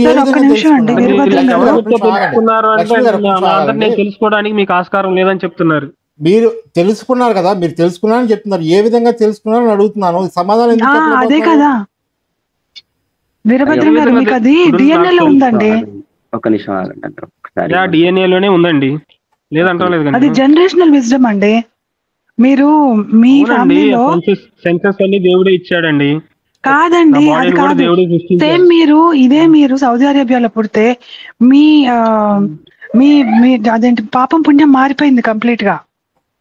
మీకు అది అర్థం అవ్వట్లేదు. ఇదే మీరు వేరే ఒక ఎడారిలో పుడితే లేదు మీకు ఇప్పుడు మనకి ఒక మూగ జంతువుని చంపి తినడం పాపం అని మనకు తెలుసు, మీకు ఎవరు చెప్పక్కర్లేదు. Because it's carrying in your DNA. చెప్పడం లేదు, మూగ జంతువుని చంపి తినడం పాపం కాదు.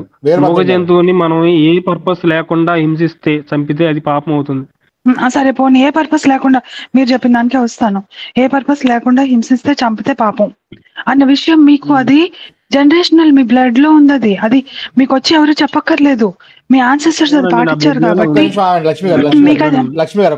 ఒక క్షణం సార్, నేను ఆపేస్తానండి, ఒక్క నిమిషం చెప్పేసి అయిపోయింది. అది మీకు మీ డిఎన్ఏ లో ఉంది కాబట్టి మీకు తెలిసింది. అదే మీరు సౌదీ అరేబియాలో పుడితే మీరు ఫన్ కి హింస పెడతారు, అది మీకు పాపం కాదు. మీకు అర్థమవుతుందా? అది మీ జనరేషన్, మీ డిఎన్ఏ లో ఎందుకు వచ్చింది? ఇప్పుడు మీరు ఇదే వేరే ఫన్ కి మీరు హింస పెడతారు. కొన్ని పండుగలు ఉన్నాయి వాళ్ళకి ఆనందం కోసం, ఫన్ ఆనందం కోసం, దాంతో ఏం చెయ్యరు వాళ్ళు.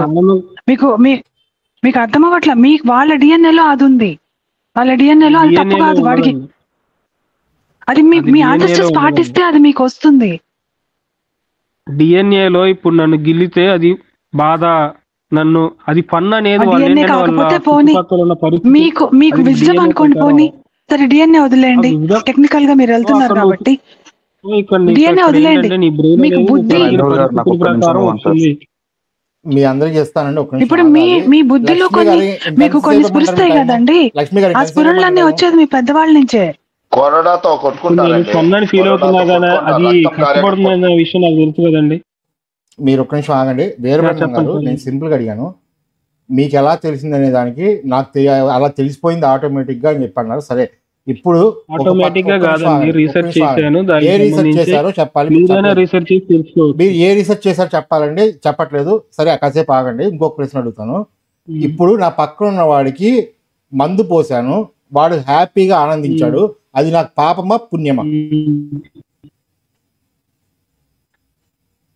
ఇప్పుడు వాడు హ్యాపీగా ఆనందించాడు, వాడి వల్ల ఏ నష్టం జరగలేదు అనుకోండి ఎవరికి, మీకు పుణ్యమే. అంటే నేను పక్కన మందు వాడికి ఏ నష్టం జరగలేదు, వాడి వల్ల ఎవరికి ఏ నష్టం జరగలేదు, వాడు తాగేసి పడుకుని నిద్రపోయి లేచాడు, పుణ్యమే. అది పాపం ఎందుకు అవుతుంది? మరి హెల్త్ పాడవుతుంది, చెప్పాలి కదా ఆ విషయం. హెల్త్ పాడైతే మొత్తం అన్ని చెప్పాలి. ఇప్పుడు నేను చేసిన పని వల్ల వాడు ఆనందపడుతున్నాడు, కానీ వాడి హెల్త్ పాడైపోతున్నాడు, వాడు ఆనందపడుతున్నాడు. ఆనందం అనేది జస్ట్ ఎగ్జాంపుల్ అండి, ఆనందం అనేది జస్ట్ ఎగ్జాంపుల్. చెప్పారండి, పక్కన ఆనందపడితే పుణ్యం అని చెప్పారు మీరు. ఎగ్జాంపుల్ గా చెప్పాను ఆనందం అని. మరి చెప్పండి, ఎగ్జాక్ట్ గా కాదు చెప్పాలంటే నష్టము లాభం, నష్టము లాభము. సరే, ఈ టాపిక్ మీద మాట్లాడతాను. ఈ లోపు నేను రాజా, ఆనందం అనేది కూడా ఒక లాభము. అతను ఆనందపడుతున్నాడంటే అతను ఒక బెనిఫిట్ పొందాడు అని. అవును, ఆనందపడుతున్నాడు, మందు పోయించాను, ఆనందపడుతున్నాడు. ఇప్పుడు నాకు పాపమా పుణ్యమా? అది ఇక్కడ రెండు ఉన్నాయి. అతను ఒక బెనిఫిట్ పొందుతున్నాడు, ఆరోగ్యం చెడగొట్టుకుంటున్నాడు. దాంట్లో ఒక డిసడ్వాంటేజ్ ఉంది. దాంట్లో ఏది ఎక్కువగా ఉంది? ఇప్పుడు నీకు రెండు వస్తాయి, దాంట్లో ఏది ఎక్కువగా ఉందో అది నీకు ఎక్కువగా. అంటే ఇప్పుడు నేను పక్కన ఆనంద పెట్టినంత మాత్రాన నాకు పుణ్యం అయితే రాదు. మీరు ఇచ్చిన డెఫినిషన్ మాత్రం పుణ్యం అయితే రాదు. అంటే మీరు ఇచ్చిన డెఫినిషన్ రాదు అతనికి. మీరు ఇచ్చిన డెఫినిషన్ నువ్వు కలిగించిన లాభం వల్ల నష్టం వల్ల వస్తుంది. మీరు ఇచ్చిన డెఫినిషన్ రాంగ్ గా రైటా? మీరు మళ్ళీ దానికి వెళ్తున్నారు. జస్ట్ ఎగ్జాంపుల్ గా చెప్పానండి. అతను కలిగించిన నష్టం కష్టం వాటిని బట్టి పుణ్యం వస్తుంది. అతనికి కలిగించిన ప్రాఫిట్ అంటే డబ్బులు ఇవ్వాలా? డబ్బులు రావాలా ప్రాఫిట్ అతనికి? ఏంటండి అది? లాభము అంటే ఏంటి? డబ్బులు అంటే ప్రతి ఒక్క లాభం అంటే మనీలోనే క్యాలిక్యులేట్ చేస్తారా? ప్రతి ఒక్క దాంట్లో లాభం అనేది క్యాలిక్యులేట్ చేసుకోవచ్చు. ఏ దాంట్లో చేయొచ్చా? దేంట్లో అయినా లాభం అంటే మీరు మళ్ళీ ఈ అకౌంటింగ్స్ లోకి వెళ్ళబాకండి. అంటే నేను ఒక వ్యక్తికి ఒక విషయం, నేను ఒక వ్యక్తికి 50 కేజీల బంగారం ఇచ్చాను, ఆడు అత్యాశతో దాన్ని తీసుకున్నాడు, దాన్ని మొయ్యలేక ఎక్కడ గొయ్యలో పడి చచ్చిపోయాడు. అది నాకు పుణ్యమా పాపమా? ఇప్పుడు అతనికి నువ్వు ఇచ్చావు, అతను నెత్తి నువ్వేం పెట్టలేదు కదా మొయ్యమని. నేను పెట్టలేదు. నీకు పుణ్యం. అతను కావాలని చెప్పి నెత్తిని పెట్టుకొని చనిపోయాడు కాబట్టి నీకేం ఉండదు. మీరు మంచి పర్పస్ కోసం ఇచ్చారు. అతను బాగుపడతాడు అని చెప్పి అతనికి ఏదో మేలు చేయాలని చెప్పి మీరు బంగారం ఇచ్చారు, అది మీకు పుణ్యమే. ఇంకా దాని తర్వాత అతను దాన్ని యూజ్ చేసుకోకుండా అతను ఏదో చేసుకుంటే మీకేమవుతుంది? దాంట్లో మీ పాత్ర ఏం లేదు కదా. అంటే ఇప్పుడు నేను ఇచ్చిన దాని వల్ల అతను చనిపోయినా సరే నాకు పాపం లేదు అందులో. మీ వల్ల చనిపోలేదు కదా, మీరు ఇచ్చిన దాని వల్ల. అంటే ఇప్పుడు మీరు నాకు కూరగాయలు తరగమని కత్తి ఇచ్చారండి, నేను పేక్ కోసుకొని చచ్చిపోయాను, ఇప్పుడు ఆ పాపం మీకు వస్తుందా? రాదా? ఖచ్చితంగా వస్తుందండి. ఒక్క నిమిషం ఆగండి. ఖచ్చితంగా వస్తుంది. ఎందుకంటే కూరగాయలు తరగమని కత్తి ఇచ్చారు, పాపం వచ్చి ఒక్క నిమిషం వీరబ్రహ్మం గారు ఒక్క నిమిషం ఆగండి. ఇప్పుడు మీరు కూరగాయలు కోసుకొని కత్తి ఇచ్చాను, మీరు పేక్ కోసుకున్నారు, నాకు ఆ పాపం రాదంటున్నారు మీరు. కానీ వాడికి సారీ మిమ్మల్ని అనట్లేదు, అవతల వ్యక్తి ఎవడైతే ఉన్నాడో వాడికి అది కూరగాయలు కోసుకునేందుకు కత్తి, అది కూరగాయలు కోయడానికి మాత్రమే వాడాలి, పేకు కోసుకోకూడదు అనే జ్ఞానం లేనప్పుడు ఆ జ్ఞానం వాడికి ఉందో లేదో తెలుసుకోకుండా నేను వాడికి ఇవ్వడం పాపమే. ఆ పాపం నాకు చుట్టుకుంటుంది ఖచ్చితంగా. ఎందుకు చుట్టుకోదు? ఎవడు చెప్పాడు మీకు చుట్టుకోదని? ఏంటండి? ఇప్పుడు నేను కూరగాయలు అది కోసే కత్తిని మీకు ఇచ్చానండి, కూరగాయలు కోయమని ఇచ్చాను, మీరేం చేశారు? పేకు కోసుకున్నారు. పాపం నాకు రాదంటున్నారు మీరు. ఎందుకు రాదు?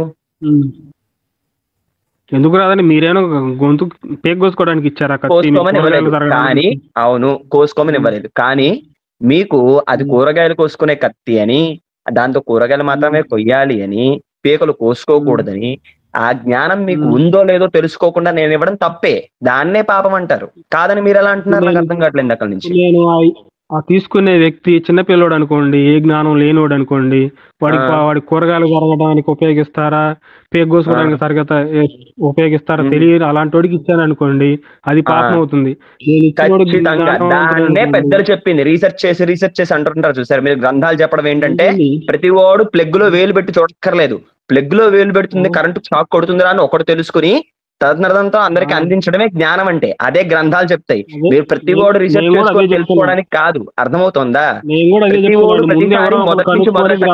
చేస్తే దాన్ని బట్టి మిగిలిన వాళ్ళు తెలుసుకుంటారు, అంతేగాని గ్రంథాల నుంచి అందరు తెలుసుకోరు. మీరు తెలుసుకోకపోతే ఇంకెక్కడి నుంచి తెలుసుకుంటారండి? ప్రతి వాడు ప్లగ్ లో వేలు పెట్టి ప్రతి ఒక్కడు గ్రంథం రాస్తాడా అండి? నాకు అర్థం కాదు. మొదటోడు కూడా గ్రంథం చదివి తెలుసుకున్నాడా? అయ్యా సార్, అదే సార్ ఇప్పుడు మొదటోడు తెలుసుకున్నాడు కదా. అరే స్వామి ఒక నిమిషం ఆగండి స్వామి. ఫస్ట్ ఓడు తెలుసుకుని రాసిందే గ్రంథం, తర్వాత మనకు తెలుస్తుంది. ప్రతి ఓడు గ్రంథం రాయక్కర్లేదు కదా. అదే కదా నేను చెప్తుంది.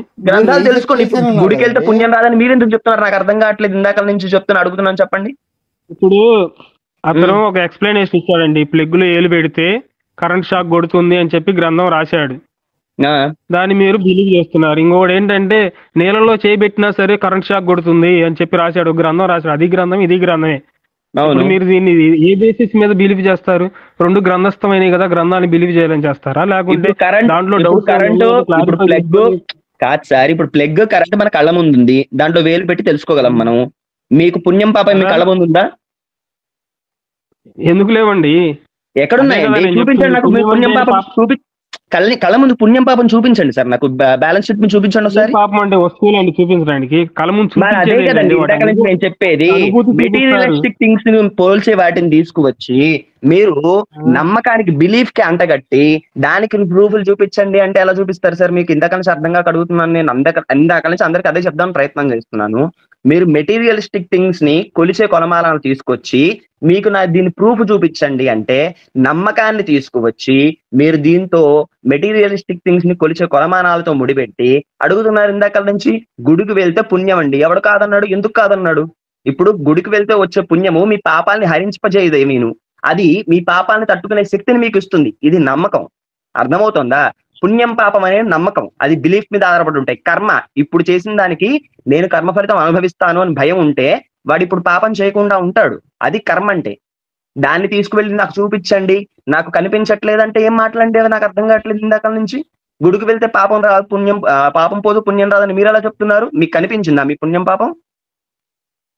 పుణ్యం పాపం కనిపిస్తాయండి, వాటిని బేస్ చేసుకొని చట్టాలు. చూపించండి నాకు, చూపించండి. ఇప్పుడే ఇది స్క్రీన్ మీద చూపించండి నాకు. ఇప్పుడు ఒకడు మర్డర్ చేసాడండి. మర్డర్ చేసిన వాడిని కోర్టుకి వెళ్తే వాడికి ఒక శిక్ష చేస్తారు. వాడు ఇప్పుడు పాపం చేశాడని అది శిక్ష కదా. శిక్ష ఏంటండి? ఎందుకు ఇస్తున్నారు? చట్టం ప్రకారం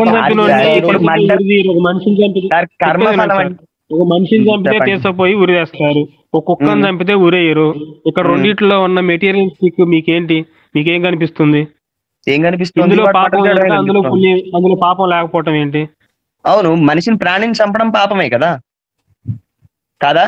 అంటే ఇప్పుడు మీరు కుక్కను చంపినా గానీ కోర్టులోకి వెళ్తే మీకు ఉరేస్తారండి? కోర్టులో కాదు సార్, అదే చెప్తున్నాను మీకు. కర్మఫలం అనేది మీ కంటికి కనిపించేది కదా. కోర్టు, మర్డర్ ఇవన్నీ మన కళ్ళ ముందు కనిపిస్తున్నాయి. పుణ్యం పాపం మన కళ్ళ ముందు కనిపించదు. కోర్టులో మీరు మనిషిని చంపినందుకు ఒక శిక్ష ఇస్తారు, కుక్కను చంపినందుకు ఒక శిక్ష ఇస్తారు. కానీ కర్మఫలం ఎలా పనిచేస్తుందంటే మీరు ఏ ప్రాణిని చంపినా ఒకే శిక్ష. మీకు అది కొంచెం ఇది కొంచెం వేరు. ఇప్పుడు ఉరి తీసేవాడు కూడా చంపుతున్నాడండి. తీసేవాడు చంపుతున్నాడండి. వాడు ఒక డ్యూటీ చేస్తున్నాడు అక్కడ, ఉరి తీసే డ్యూటీ. వాడు చంపేస్తున్నాడు, వాడికి కూడా పాపం వస్తుంది. ఇప్పుడు ఈయనకి ఏం కావాలి ఇంతకీ? లక్ష్మి గారు ఆగండి ఆగండి. వాడు ఎందుకు ఆయన వేస్తాడండి, మనం కూడా వేద్దాం, ఏం కంగారు ఏం లేదు. ఒక్కొక్కరు ఒక డెఫినేషన్ చెప్తున్నారండి. వీరభద్రం గారు ఆగండి సార్, ఒక నిమిషం ఆగండి. కాదు, ఇప్పుడు ఉరి తీసేవాడు ఎందుకు ఉరి వేస్తున్నాడు? అనలేక ఉరి వేస్తున్నాడా? అదే కదండి చెప్తుంది. పాపం పుణ్యం అంటే నేనేం చెప్తున్నా, చంపడం పాపం, బ్రతికించడం పుణ్యం కాదు. దాంట్లో ఎవరైనా నష్టపోతున్నారా, లాభ నష్టాల మధ్య వ్యత్యాసం చూసుకోవాలి. లాభం ఎక్కువ ఉందా, నష్టం ఎక్కువ ఉందా, దాన్ని చూసుకోవాలి. అంతేగాని చంపడం ఒక్కటే చూసుకుంటే వాడిని ఎత్తులు పెట్టుకుని ఒక అనాథం చంపితే నా పాపం రాదా? అతని వల్ల ఎవరు లేరు. సార్ ఐందవుడు గారు ప్లీజ్ నాకు ఒక ఛాన్స్ ఇవ్వండి సార్. రాజు గారు మీరు ఛాన్స్ ఇస్తున్నా సరే మీరు యూటిలైజ్ చేసుకోవటం, అందుకే రాజా గారిని మాట్లాడినామండి. రాజా గారు మాట్లాడండి సార్. అది ఒక నిమిషం. ఇప్పుడు ఇందాక మీరు ఏమన్నారంటే సార్, గుళ్ళోకి వెళ్తే పడుకుంటే అది నిద్ర చేస్తేనో లేకపోతే గుడికి దర్శనాలు చేసుకుంటేనో పుణ్యం రాదు పాపం పోదు అన్నారు. మీకు ఎలా తెలిసింది అది? అవునండి, అక్కడ కనిపించడం లేదు. కానీ ఇప్పుడు నేను మర్డర్ చేశాను అనుకోండి, అదేంటి సార్ ఇందాకలే మీకు పాపం పుణ్యం కనిపిస్తాయన్నారు. అది కాదు సార్, ఇందాకలే మీరు పాపం పుణ్యం కనిపిస్తున్నాయన్నారు, ఇప్పుడేంటి కనిపించట్లేదు అంటున్నారండి సార్ మళ్ళీ వెంటనే? నేను ఇప్పుడు కూడా కనిపిస్తున్నాయని అంటున్నానండి. అదే అంటున్నా. ఇప్పుడు పాపం పుణ్యం గుడికి వెళ్తే పుణ్యం వస్తుందా రాదా, పాపం పోతుందా పోదా, మీకు కనిపించిందా ఎప్పుడైనా? రాదు, కనిపించదు. ఎందుకు రాదు? కనిపిస్తుంది. అడేం ఎవరికి మేలు జరిగింది? ఇప్పుడు నువ్వు అక్కడికి వెళ్ళి నిద్ర చేయడం వల్ల ఎవరికి మేలు జరిగింది? ఇప్పుడు నేను అక్కడికి వెళ్ళి చేయడం వల్ల, నిద్ర చేయడం వల్ల నాకు మనశ్శాంతి దొరికింది. ఓకే, నాకు కర్మఫలం ఉంటుంది, రేపు పొద్దున్న ఈ దేవుడిని రక్షిస్తాడని నమ్మకం నాకు ఉంది. ఆ నమ్మకమే అనుభవిస్తున్నాను. ఒక్క నిమిషం సార్, నమ్మకమే కదండి. కర్మఫలం పోతుందండి. పోతుందండి. గుడికి వెళ్ళి నిద్ర మీ మైండ్ సెట్ బాగుంటే మీ ఎక్కడున్నా సరే మంచి నమ్మకం తెచ్చుకోవచ్చు. అదేంటి సార్, మైండ్ సెట్ బాగాలేకపోతే నేను గుడికి వెళ్తున్నాను కదా. కాదు సార్, నా మైండ్ సెట్ బాగు చేసుకోవడానికే నేను గుడికి వెళ్తున్నానండి. మీరేమంటున్నారంటే గుడికి వెళ్ళగానే నాకు డబ్బులు రావాలనుకుంటున్నారు. బాగలేదు అనేది కూడా ఒక ఫీలింగ్ అండి. మైండ్ సెట్ బాగలేకపోవడం మీకు ఏమైనా జబ్బు వచ్చిందండి? మీకు జస్ట్ ధైర్యం లేదంతే. ఆ ధైర్యం కోసం నేను పలానా చేస్తే నాకు ధైర్యం వస్తుందని నమ్మకం చొప్పున ఆ నమ్మకం చొప్పున అడగబోతున్నారు. అదే మీ నమ్మకం నేను ఎక్కడుండి నేను దేవుడికి దండం పెట్టుకున్నా సరే నాకు ధైర్యం వస్తుంది అని ఉందని ఇక్కడుండే మీరు దండం పెట్టుకుని ఆ ధైర్యాన్ని పొందుతారు. మీకు అంటే మీకు ఒక్కొక్కళ్ళకి మైండ్ సెట్ ఒక్కొక్కలా ఉంటుందండి. కొంతమంది తిరుపతి వెళ్తేనే ప్రశాంతంగా ఉంటుంది, కొంతమంది పక్క గుళ్ళోకి వెళ్ళినా ఉంటుంది, కొంతమంది ఇంట్లో కూర్చున్నా ఉంటుంది. అది వాళ్ళ సైకలాజికల్ పొజిషనింగ్ ని బట్టి ఉంటుంది. అది మీరు ఎలా చెప్తారు? సెట్ చేసుకుని కాదు మీరు ఏమంటున్నారంటే మనశ్శాంతి కోసం ఆనందం కోసం పోతున్నారంటే నేను దాన్ని ఏం చేయను, దాన్ని అడ్డుకోను. కేవలం కొంతమంది నా పాపం పోతుంది అన్న ఇతోటి పోతుంది, పాపం పోతుంది. కొంతమంది గుడికి వస్తే మీ పాపం పోస్తుంది అని చెప్పి కొంతమంది ప్రమోట్ చేస్తున్నారు. అలా ప్రమోట్ చేయడం తప్పు అని చెప్తున్నా. మనశ్శాంతిగా ఉంటుంది, ఆనందంగా ఉంటారు అంట, దాని వాళ్ళు అనుభూతి చెందుతారు, అది ఓకే. నిద్ర చేయండి. ఒక్క నిమిషం సార్, మీరు ఇప్పుడు గుడికి వెళ్తే పాపం పోదు పుణ్యం రాదు అంటున్నారు. నాకు అది బ్యాలెన్స్ షీట్ మీద చూపించండి సార్, పాపం పుణ్యాన్ని, అప్పుడు మాట్లాడతానండి ఇవన్నీ. మీరు లేకపోతే ఇంకా ఇదేంటంటే బేస్లెస్ గా మాట్లాడతాననిపిస్తుంది నాకు. ఎందుకంటే మీరు బ్యాలెన్స్ షీట్ మీద చూపించి పదరా గుడికి పదరా నన్ను తీసుకువెళ్ళి ఇదిగో నా పాపం పోలేదు ఇప్పుడు ఏం సమాధానం చెప్తారో మీరు నన్ను అడగండి, ఓకేనా? అప్పుడు ఒప్పుకుంటా. మీరు నాకు బ్యాలెన్స్ షీట్ మీద పాప పుణ్యం చూపించకుండా కాదు, ఆనందాన్ని కష్టాన్ని సుఖాన్ని పాపాన్ని పుణ్యాన్ని బేరీజు వేస్తున్నారు. అది ఎలా కుదురుతుంది? బ్యాలెన్స్ షీట్ మీద ఒక ఎంట్రీ కూడా పర్లేదు అంటే అక్కడ ఏ ట్రాన్సాక్షన్ జరగలేదని. సో ఇప్పుడు మీరు వెళ్ళి నేను గుండెకి నిద్ర చేసి నా బ్యాలెన్స్ షీట్ చూపించండి అంటే ఆ బ్యాలెన్స్ షీట్ లో పట్టడానికి మీరు ఏ కర్మ చేయలేదు, ఒక ట్రాన్సాక్షన్ కూడా జరగలేదు. ఒకటి మర్డర్ చేశాను ఇక్కడ నా పాప చూపించండి అని చూపిస్తాను. ఒక్క నిమిషం స్వామి, ఏంటంటే ఇప్పుడు నేను భగవతారాధన చేస్తున్నాను. భగవతారాధన చేయడం వల్ల నేను మంచి మనసు పొందుతున్నాను. దానివల్ల నేను ఏదైనా తప్పు చేయడానికి భయపడుతున్నాను. భగవంతుడి మీద నా మనస్సుని లగ్నం చేసుకుంటున్నాను. భగవతారాధన ఈజ్ ఎ పీక్ స్టేజ్ అని చెప్పేసి భాగవత గ్రంథం చెబుతుంది. అంటే చూపిద్దాం మనం. ఒక నిమిషం, భగవతారాధన దేవుణ్ణి నమ్మితే నాకు దేవుణ్ణి పూజిస్తే నాకు మంచి ధైర్యం వస్తుంది, మంచి మైండ్ వస్తుంది, ఇదన్నారు. దానికి కూడా అవసరమా? భగవంతుడు అవసరం ఒప్పుకుంటా. ఇప్పుడు గుడి లేదనుకోండి, ఆగండి చెప్తాను మీకు, ఎందుకంటే చెప్తాను. గుడి లేదనుకోండి, ఇప్పుడు మీరు మంచి పూజలు చేయరు, మీరు చేయరు అనుకుందాం, నేనైతే చేస్తాను. ఓకే, నాకు ఒక నిమిషం ఆగండి సార్, ఎందుకంత ఆవేశం మీకు? ఒక నిమిషం ఆగండి. నా లేక మీరు ఆవేశపడితే మీకు నాకు తేడా ఏంటి? ఇప్పుడు నేను పూజా పునస్కారాలు చేసే అలవాటు ఉంది నాకు. నా తర్వాత తరానికి నేను అందించాలి. నా దరిద్రమో నాకు ఆరోగ్యం బాగాలేకనో నేను నా చిన్న పిల్లలు పసిపిల్లలుగా ఉన్నప్పుడే నేను పోయాను అనుకుందాము. వాళ్ళకి ఎలా చెయ్యాలి ఏమిటనేది తెలియదు. పూజా పునస్కారాలు చేస్తే మంచి జరుగుతుంది, భగవంతుడు ఆశీర్వచనం చేస్తాడు, ఖచ్చితంగా చేస్తాడని నేను నమ్ముతున్నాను. కానీ వాళ్ళకి తర్వాత తరాలకి ఎలా అందించాలి? దానికి గుళ్ళు గోపురాలు ఉన్నాయి. విగ్రహం నా ముందు పెట్టుకుంటే నేను దాని మీద మనస్సు లగ్నం చేయగలను, భగవంతుడు నా ముందు ఉన్నాడు అని గట్టిగా నమ్మగలను. కనుక నేను భగవత ఆరాధన ఎక్కువగా చేయగలను. దానివల్ల నేను పాప భీతి పొందుతున్నాను. నేను పాపం ఎవరి పట్ల చెయ్యట్లేదు, నేను పుణ్యం సంపాదించుకుంటున్నాను. దీనివల్ల మీకంటే వచ్చిన బాధ. దానికి గుడి ఎందుకు ఉండకూడదని మీరు అనుకుంటున్నారు? నాకు అర్థం కావట్లే. నేను ఇంట్లో చేసుకోలేందే గుడికి వెళ్ళి చేసుకుంటున్నాను. మీలాగా ఎక్కడైనా భగవంతుడిని చూడగలిగే వాడికి ఎవరు అవసరం లేదండి. మీరు అవసరం లేదు, మీరు గుడికి రావద్దు. కానీ నేను చేసుకోలేను ఇంట్లో. నేను వెళ్తాను గుడికి. అక్కడికి వెళ్తే నాకు మంచి జరుగుతుంది ఖచ్చితంగా. ఇప్పుడు మొన్న వెళ్ళాను అనుకుందాం, నాకు పని పాట ఏం లేదు. మొన్న వెళ్ళినందువల్ల నాకు 4 రోజుల్లో కార్యక్రమం వచ్చింది. నేను కార్యక్రమం చేయించుకుంటున్నాను. ఇది భగవంతుడి దయ అని నేను నమ్ముతున్నాను. కాదన్నాను మీరెవరండి? చెప్పండి. ఏదో చెప్తున్నారండి మీరు, సమయం సందర్భం లేనిది. మీరు అవునా? ఇక్కడ చేత మీరు కాదు, ఇందాక గుడికి వెళ్తాం సమయం అంటున్నారు. సందర్భం లేని మాట్లాడుతున్నారు సార్, నేను కాదు. చెప్పేదేనండి, మీకు ఇక్కడ ఇంటి దగ్గర చేసుకోవడం చేతగాక గుడికి వెళ్తున్నారు. ఇంకోటి ఏంటంటే, గుడి అనేది నేను చెప్పడం వల్ల కాకపోతే గుడి అందరికి చెప్తుంది అంటానికి అదొక రీజన్. దానికోసం గుడికి వెళ్తున్నారని నేనేమన్నాను. నేను చెప్పేది ఏంటి, చాలా మంది గుడికి అక్కడికి వెళ్ళి ఒక మూర్తిని దర్శనం చేసుకొని దండం పెట్టుకొని ఒక కొబ్బరికాయ కొడితే నా పాపం పోతుంది అని ఫీల్ అవుతున్నారు. అలా వాళ్ళు ఫీల్ అవ్వటం రైటా రాంగా? రైట్ అండి. రైటే, రాంగ్ ఎలా అవుతుందండి? ఎందుకో చెప్తాను. ఇప్పుడు గుడికి నేను వెళ్ళడం వల్ల నేను ఎగ్జాంపుల్ కూడా ఇస్తాను సార్, మీకు ఎగ్జాంపుల్ కూడా ఇస్తాను. నేను గుడికి వెళ్ళాలనుకుంటే, ఒక నిమిషం ఆగండి. నేను గుడికి వెళ్ళాలనుకుంటే కొంచెం దూరం, ఇప్పుడు తిరుపతికి వెళ్ళాలనుకుంటున్నాను. నేనేం చేస్తాను? ఒక ట్రైన్ టికెట్ బుక్ చేసుకోవడమో, లేదంటే కార్లోనో, లేదంటే బస్సులోనో బయలుదేరుతాను. దానికి నేనేం చెయ్యాలి? ఫ్రీగా నన్ను ఎవడు పట్టుకుపోడు కదా. నేను వాడికి డబ్బులు పైకం చెల్లించాలి. చెల్లించడం వల్ల నా ద్వారా ఎకానమీలోకి ఎంతో కొంత డబ్బు నిజంగా కష్టపడుతున్న వాడికి ₹1 చెందుతుంది. ఇది మంచా కాదా? మీరు చెప్పండి, చిన్న మాట చెప్పండి, అడుగుతున్నా. జస్ట్ ఎస్ఆర్ నో చెప్పేయండి. ఎస్ఆర్ నోలో చెప్పలేనండి, దానికి చెప్పండి సార్. అదేంటి సార్, ఇప్పుడు ₹1 నేను బయటికి ఇస్తున్నానండి, అది మంచా చెడా నేను అడుగుతున్నాను అంతే. అది గొప్ప పుణ్యమా పాపమా? మీరు కావాలని అవసరాన్ని క్రియేట్ చేసుకొని ఇస్తున్నారు కాబట్టి అది మంచి సార్. అవును సార్, నేను కావాలనో అక్కర్లేదనో ఇస్తున్నాను, అది డజంట్ మ్యాటర్ సార్ నాకు.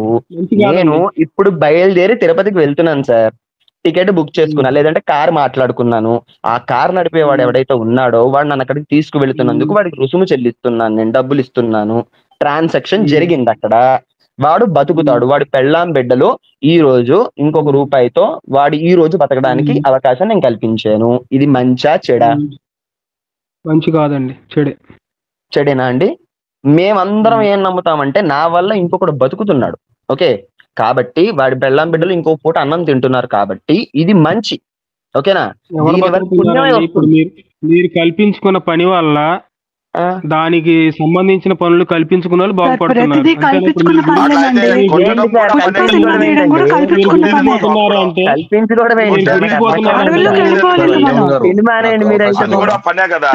అన్నం తినడం కూడా కల్పించుకున్న పనే. ఇప్పుడు మీరు డబ్బులు ఒకరికి ఇచ్చి మీరు మేలు చేయడం కోసం ఎంత కష్టం చేయాలండి. ఆ డబ్బులు ఏదో ఇక్కడ ఉన్న వాళ్ళకి ఎవరికో కష్టపడే వాడికి ఒకటి దాని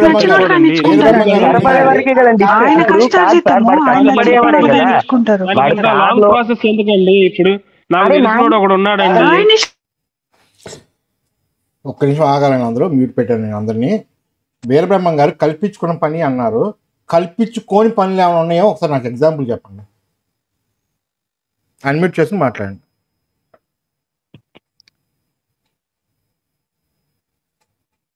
కల్పించుకోని పనులకి ఒక ఎగ్జాంపుల్ చెప్పండి వీరబ్రహ్మం గారు. అన్మ్యూట్ చేసుకోవాలి. హలో వీరబ్రహ్మం గారు అన్మ్యూట్ చేసుకోవాలి. అన్మ్యూట్ చేసుకుని కల్పించుకోకుండా చేసే పనులు ఏవో ఒకటి చెప్పండి.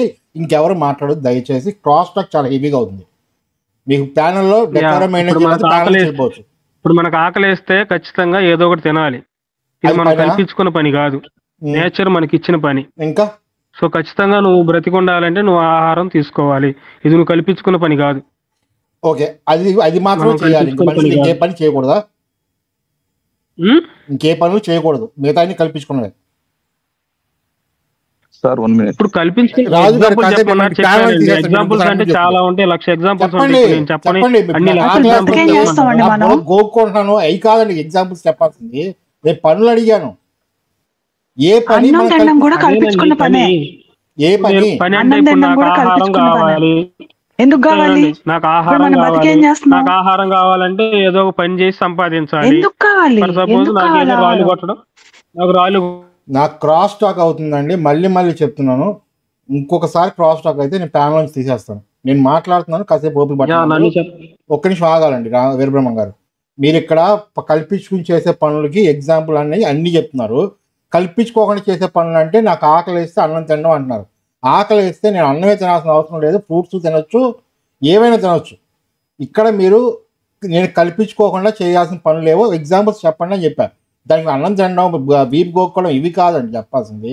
మనం బయట సమాజంలో చేసే పనుల్లో కల్పించుకోకుండా చేసే పనులు ఏవి అవసరం, మన మానవ జీవనానికి అవసరమైన పని ఏది, అది చెప్పండి. మన మానవ జీవనానికి ఖచ్చితంగా అవసరమైన పనులు కూడు, గూడు, గుడ్డ, ఆహారం ఇవన్నీ ఉన్నాయండి. అవి మనకి సో వీటి కోసం మనం చేసే పనులన్నీ, వీటి కోసం మనం చేసే పనులు ఏవి కల్పించుకునే పనులు కాదు. అవి తప్ప మిగతావన్నీ కల్పించుకుని చేసేవేగా. ఇప్పుడు మనం ఏటి కోసం, మనం ఏటి కోసం చేస్తున్నాం, మనం ఖచ్చితంగా బ్రతుకుతున్నామంటే ఆ పనులు చేయాలి కాబట్టి వాటి కోసం చేస్తున్నావు. ఇప్పుడు నువ్వు ఆహారం కావాలంటే నువ్వు సంపాదించాలి, సంపాదించాలంటే నువ్వు చదవాలి, చదివి జాబ్ తెచ్చుకోవాలి, ఏదో ఒక పని చేయాలి. అంటే చదవకపోతే మిగతా వాళ్ళందరూ తింటలేదా? ఏంటండి? చదవకపోతే మిగతా వాళ్ళు ఎవరు భోజనం చేయట్లేదా? ఉన్న వాళ్ళు తింటారండి, లేని వాళ్ళ గురించి చెప్తున్నాను. చదువుతూ సంబంధం ఏంటి? కొంతమంది పని చేసి సంపాదించలేరు కాదా? చదవడం అనేది కల్పించుకున్న పనేనా కాదా? ఎందుకు అవుతుందండి? ఎందుకు అవుతుందండి? చదవకుండా సంపాదించిన కూడా ఉన్నారు డబ్బులు. వాళ్ళు ఒక పని చేసి చదవకుండా అంటే ఏ పని చేయకుండా ఏం సంపాదించుకుంటారు, ఎలా సంపాదించుకుంటారు? అయితే ఈ పనులు చదువు అంటే బడికెళ్ళి చదవడమే కాదు, ఒక వృత్తి నేర్చుకోవడం, అదే చదువు అంటే. అడవిలో తిరిగే ఒకరు ఉన్నారు, వాళ్ళు ఆ టైంకి అడవిలో దొరికి తింటున్నారు. మరి ఆడ అలా బతుకుతున్నారు, కల్పించుకున్నారు మీరు అవన్నీ. ఇప్పుడు నాకు ఆకలి అవుతుందండి, నేను ఏదో వేటాడితే నాకు ఆహారం దొరకదు. సో ఈ వేటాడడం నేను కల్పించుకున్న పని కాదు, కల్పించుకున్న పని. నాకు కావాలి కాబట్టి మీకు దొరికేదాకా ఎతకాలి. మీరు కల్పించుకున్నారు, ఎతకడం ఇష్టం లేక. ఏంటిది? వేటాడడం అనేది మీరు కల్పించుకున్న పని. మీకు అక్కడ ఆహారం అడవిలో దొరుకుద్ది, ఏ చెట్లో పొలాలో ఈ ఫ్రూట్స్ ఎవరు దొరుకుతాయి, వెతకడమే పని. అవును, వెతకడమే పని. అవును, మరి వేటాడడం దేనికి? మరి అప్పుడు కల్పించుకున్న పనే కదా అది. ఒకవేళ ఇవి ఉండి కూడా నేను వేట కోసం వేస్తుంటే అది కల్పించుకున్న పని. ఎక్కడికి పోయి అడవులన్నీ ఉన్నాయి, ఇప్పటికి మీరు తినొచ్చు కదా, అవి లేకుండా ఎక్కడికి పోలేదుగా. ఓకే, నేను ఇవి లేవు అనుకొని చెప్పానండి. ఉన్నాయి అనుకోండి, అలాంటప్పుడు మీరు కల్పించుకున్న పనులు, కల్పించుకోని పనులు ఏంటి చెప్పాలి మీరు నాకు. ఈ సమాజం కోసం మనం చేసే పనులు చెప్తుంది అదే కదండి, ఏవీ లేవు. ప్రతి ఒక్కటి కల్పించుకుందాం లేవండి. దాకా చెప్తుంటే మళ్ళీ ఏవి లేవు అంటారు.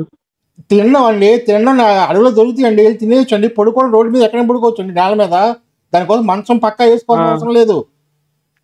అంటే ఇప్పుడు ఈ అడుక్కునే వాళ్ళకి మనం ఏం దానం చేయాల్సిన అవసరం లేదు, ఏదో ఒకటి దొరుకుతుంది, వాళ్ళు ఏదో ఒకటి తిని ఎక్కడో సార్ పడుకుంటారంటారు. మరి ఎందుకు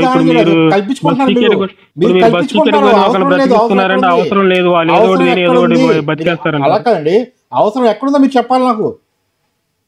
అదే కదండి చెప్తుంది. ఇప్పుడు నా ఆహారం కోసం నేను ఏంటి పళ్ళు ఫలాలు దొరుకుతాయి అనుకోండి, దాన్ని వెతుక్కోవడం ఒక పని. అవి లేకుండా ఏదైనా వేట దొరుకుతుంది అనుకోండి, వేట వేయడం ఒక పని. మీరు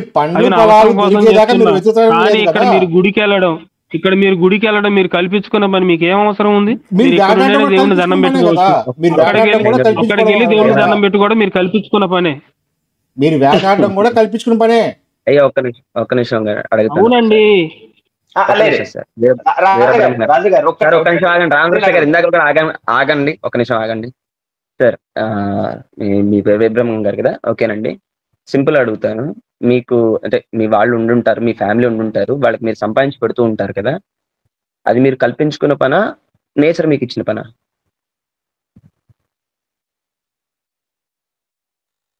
హలో వీరబ్రహ్మం గారు.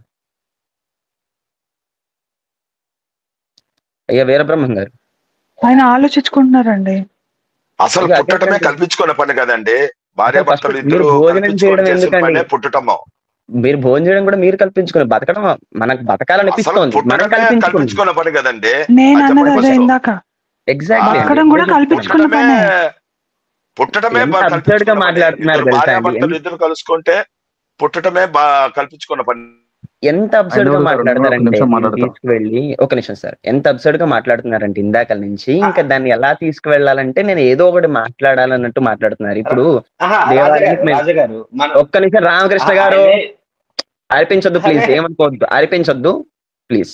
అంటే వింటున్నాను, అప్పటి నుంచి మాటలు వింటున్నాను. ఏంటంటే అండి, నేనేమన్నాను, ఇప్పుడు దేవాలయానికి మేము వెళ్తున్నాం, వెళ్ళే ఆ క్రమంలో మేము వెళ్తూ ఆ టికెట్లు కొని వాళ్ళు బతకడానికి సహాయం చేస్తున్నాం. అక్కడ పూలు అమ్మేవాడు, పళ్ళు అమ్మేవాడు, ఇంతమంది బతుకుతున్నారు, అదంతా పుణ్యమేనండి. అది కూడా దేవాలయంకి వెళ్ళి మనం దర్శనం చేసుకోవడం వల్ల దేవాలయం ద్వారా జరుగుతున్న పుణ్యమే, అందుకే పుణ్యం వస్తుందని నేను చెప్పబోతుంటే అది మీరు కల్పించుకున్న పని అంటారు. కల్పించుకోవడం ఏంటి? ఇప్పుడు నాకు పెళ్ళైంది అనుకోండి, పిల్లల్ని పోషించాలనుకోండి, అది నేను కల్పించుకున్న పని. నా పెళ్లి నేను చేసుకున్నాను, నా పిల్లల్ని పోషించుకుంటున్నాను, నాకు పెళ్ళం కావాలి, పిల్లలు కావాలని చెప్పి కల్పించుకున్నాను. నేను మానేద్దాం, తిండి పెట్టడం మానేద్దాం. ఎంత అబ్సర్డ్ గా ఉంటుంది చెప్పండి ఈ దిక్కుమాలిన టాపిక్. తినడం మానేద్దాం అండి, ముందు తినడం మానేద్దాం. తినడం మానేద్దాం. ఎవడు బతకమన్నాడు? అసలు బతకడం మీరు కల్పించుకున్న పని, దేవుడు ఏం చెప్పలేదు బతకమని సమాధానం చెప్తాను అండి. ఒక్క పాయింట్ అండి, ఇంకొకటి సార్ మాట్లాడండి, వాళ్ళ మాటలకు సమాధానం చెప్తాను. నేను ఒక ముక్క చెప్పి మ్యూట్ లో వెళ్తానండి. ఒక చిన్న పాయింట్, ఇందాక మీరు చెప్పింది సార్ పాయింట్, మీరు అందరికి నేను డబ్బులు ఇస్తున్నాను పూల వాళ్ళకి అది అన్నారు కదా, గుళ్ళో దానం చేస్తామండి మనము. గుళ్ళో దానం అంటే గుళ్ళో మనం ఇస్తాము, అదేంటి కానుకలుగా అలాగా, అవన్నీ మంచి కార్యాలకి జరుగుతాయండి. గుడి తరపున స్కూల్ నడిస్తే అలా, లేకపోతే హాస్పిటల్స్ తిరుమలలో కానీ మనం వేస్తే అవి కూడా పుణ్యకార్యాలే. అండ్ ఆల్సో దాని నుంచి మనం అదే చెప్తున్నా, ఆయన చెప్పింది ఎక్స్టెండ్ చేస్తున్నాను. వెళ్ళడం నేను మొదట్లోనే చెప్పాను, వాటి గురించి వెళ్ళడం తప్పు కాదు. కేవలం దర్శనం కోసం వెళ్తే పాపం పుణ్యం వస్తున్న దాని గురించి మాట్లాడండి అంతే. మీరు అక్కడికి వెళ్ళి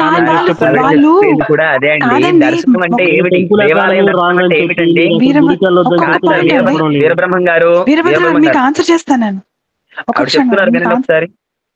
మీరు అన్నారు చూడండి, అది పుణ్యం పాపం అనేది మీరు నేను ఎవరండి డిసైడ్ చేయడానికి? వెళ్ళిన వాళ్ళకి తెలుస్తుంది, వాళ్ళకి కూడా జ్ఞానం ఉంటుంది. వెళ్ళే వాళ్ళందరూ శుద్ధ వెధవులు కాదు, వాళ్ళందరికీ వాళ్ళకు కూడా పనిచేస్తుంది.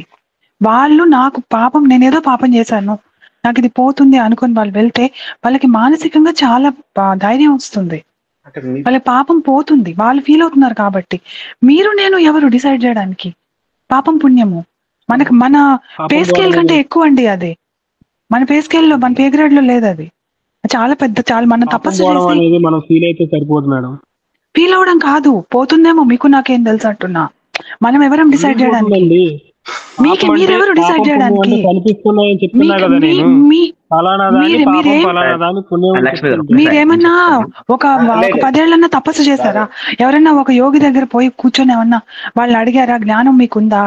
మీరు ఎవరిని అడిగారు? మీరు అంటే ప్రతి ఒక్కటి కొత్తగా కనిపెట్టిన వాళ్ళందరూ యోగుల దగ్గరికి వెళ్ళి తపస్సు చేసి కాదండి. మీరు సబ్జెక్ట్ మ్యాటర్ ఎక్స్పర్ట్స్ దగ్గరికి వెళ్ళాలి. ఒక క్షణం ఆర్కే గారు, సబ్జెక్ట్ మ్యాటర్ ఎక్స్పర్ట్స్ అండి వాళ్ళు.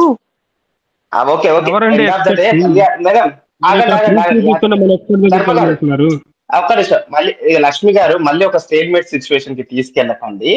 రాజశర్మ గారు ఒక్క నిమిషము. సార్ అయ్యా, నాకు ఒక్క డౌట్ అండి. నిజంగా మీరు ఆర్జీ సినిమాలో రామ్ చరణ్ లాగా నాకు చాలా లేట్ గా అర్థమయ్యారు. నాకు ఒక్క డౌట్ అండి, మీరు ఇంత తర్కంగా ఆలోచిస్తున్నారు కదా, దానికి అధునాతన సనాతనే అని పెట్టి వారిని ఎందుకంటే కన్ఫ్యూజ్ చేస్తున్నారు? పాపం రేషనలిస్ట్ అనో లేకపోతే నాస్తికుడు కదా. ఇప్పుడు అది ఇంపార్టెంట్ కాదండి. ఒక నిమిషం ఆగండి, ఒక్క నిమిషం ఆగండి సార్, ఒక్క నిమిషం ఆగండి. వద్దు, ఒక నిమిషం ఆగండి.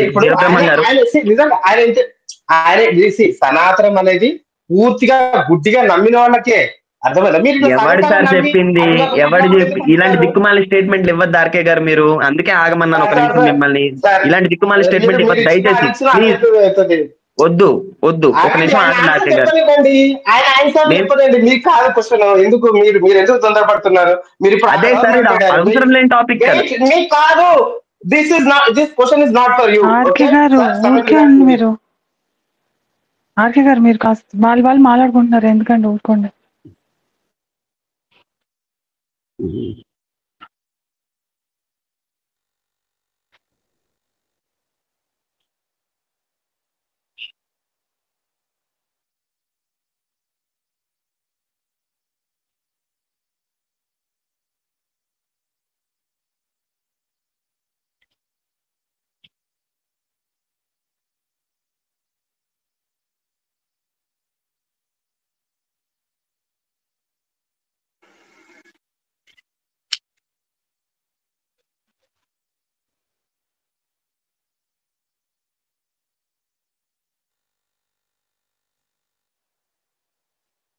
సరే సార్, కర్మ అన్న ఓకే ఓకే అర్థమైంది. కర్మ అన్న పదం తీసేయండి. మీ హిందూ గ్రంథాల్లో ఉన్న కర్మ కాదనుకోండి ఇది నేను చెప్పేది.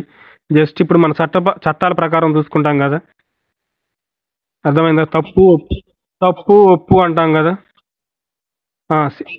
తప్పు సంబంధించి శిక్ష పడుతుంది. తప్పు ఒప్పు అంటే మీకు ఇబ్బంది ఏం లేదు కదా. సో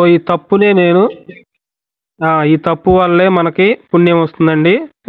తప్పు వల్ల పాపం వస్తుంది, ఒప్పు వల్ల పుణ్యం వస్తుందండి.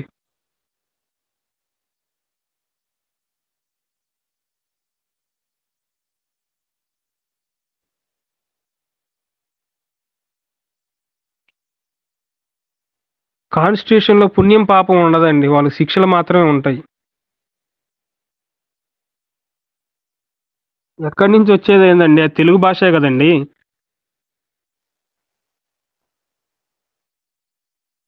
ఆ పదాలకు అదే అర్థం అండి. పుణ్యం అంటే ఏంటండి? ఎదుటి వాళ్ళకి మేలు చేయటం పుణ్యం, ఎదుటి వాళ్ళకి కీడు చేయటం పాపం. భగవద్గీత చెప్పింది. ఇందాక అతను ఎవరు ఆ రిఫరెన్స్ కావాలంటే మీకు తర్వాత చెప్తాను. మీరు కాదంటే ఇప్పుడు మీరు దాన్ని ఒప్పుకోనంటే వదిలేసేయండి. ఇప్పుడు చెప్పండి సార్, తర్వాత ఎందుకు, ఇప్పుడు చెప్పండి. ఏదో చెప్పండి, నేను తీస్తాను. పోనీ ఎక్కడ ఉంటే చెప్పండి, తీస్తాను.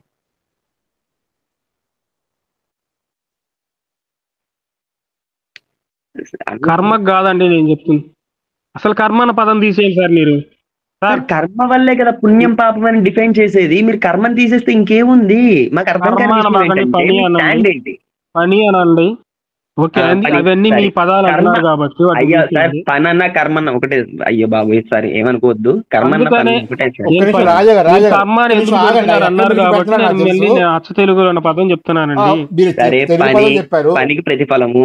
ఓకే, పనికి ప్రతిఫలము. ఇప్పుడు పనికి ప్రతిఫలం, మంచి ప్రతిఫలం, చెడు ప్రతిఫలం అనుకుందాం. పాపం పుణ్యం కూడా తీసేద్దాం పదాలు. ఇప్పుడు వీటిని మనం చూడగలమా లేదా? ఎలా చూస్తారు నాకు చెప్పండి, నాకు తెలియదు, నాకు చెప్పండి ఎలా చూస్తాం వాటిని. చెడు గారు టైం అనవసరంగా వేస్ట్ చేసుకుంటున్నారండి. లక్ష్మి గారు మిమ్మల్ని బలవంతంగా నేను పెట్టట్లేదు ఇక్కడ ఉండమని. టైం వేస్ట్ చేస్తున్నాను కాదు, విషయం. ఆయన మీ టైం వేస్ట్ చేస్తున్నారు, నా గురించి చెప్పట్లేదు. నేను అనవసరంగా టైం వేస్ట్ చేసుకుని ఇంతసేపు ఉన్నాను, మీరు అలా అనబాకండి. వీరబ్రహ్మం గారు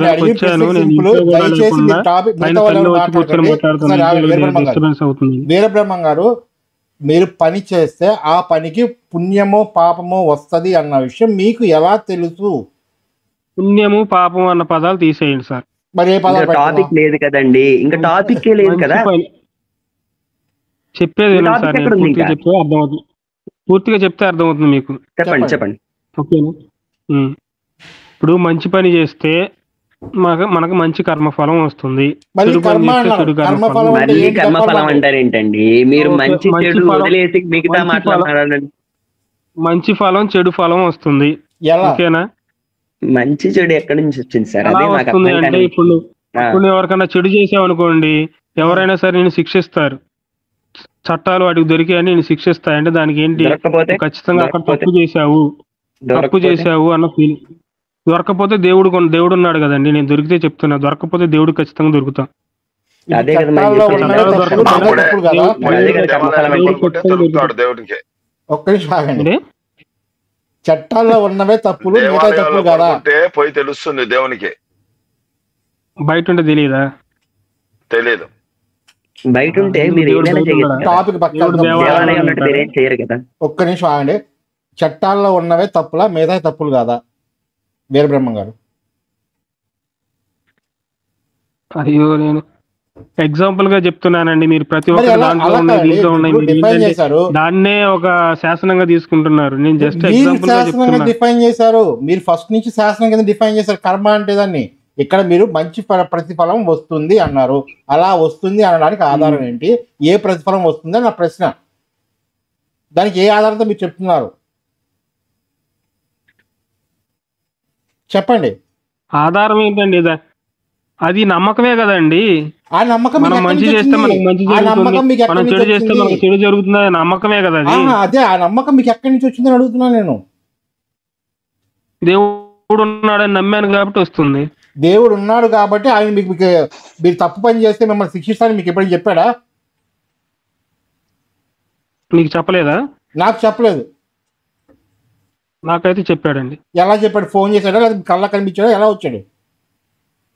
నాకు డైరెక్ట్ గా మాట్లాడతాడు. నా మైండ్ లో ఆయన సందేశాన్ని పంపుతాడు, నాకు అర్థమైపోద్ది. నాకు బ్రెయిన్ ఇచ్చాడు కదా. ఆ విషయం మీరు ఫస్ట్ చెప్పుంటే వీరబ్రహ్మ గారు, ఆ విషయం మీరు ఫస్ట్ చెప్పుంటే, ఆ విషయం మీరు ఫస్ట్ ఓకే అండి, మీకు ఇచ్చిన సందేశం మీరు కరెక్ట్ అనుకోండి, ఫీల్ అవ్వండి. మీ సందేశం మా సందేశం వేరు కాబట్టి వద్దులండి ఈ డిస్కషన్. అలా కాదు వీరబ్రహ్మ గారు, మీకు డైరెక్ట్ దేవుడికి మాట్లాడాలని అడుగుతున్నా సార్, మీరు నాకు అవకాశం ఇవ్వట్లేదు. బ్రెయిన్ దేవుడు ఇచ్చిందే కదండి, బ్రెయిన్ ఉన్న ప్రతి ఒక్కరికి అర్థం అవుతుందండి అది ఏది సుఖమో ఏది కష్టమో. మీతో డైరెక్ట్ గా దేవుడు మాట్లాడతాడన్న మాట మీరు మై లైవ్ లో మొదట్లో చెప్పుంటే అసలు ఈ డిస్కషన్ పెట్టమండి మేము. చాలా అప్సెట్ గా ఉంది కదా హైందవ్, చాలా అప్సెట్ గా ఉంది. ఏంటో చిత్రంగా ఉంది. మరి ఆయన దేవుడు మాట్లాడతాడంట. అదే నాకు అర్థం కాని విషయం ఏంటి అసలు. ఇప్పుడు మంచి చెడు, ఇప్పుడు దేవుడి గుడిలో పడుకున్నాం, పడుకోవడం వల్ల పుణ్యం వస్తుందని. అవును వస్తుంది, ఎందుకు రాదు?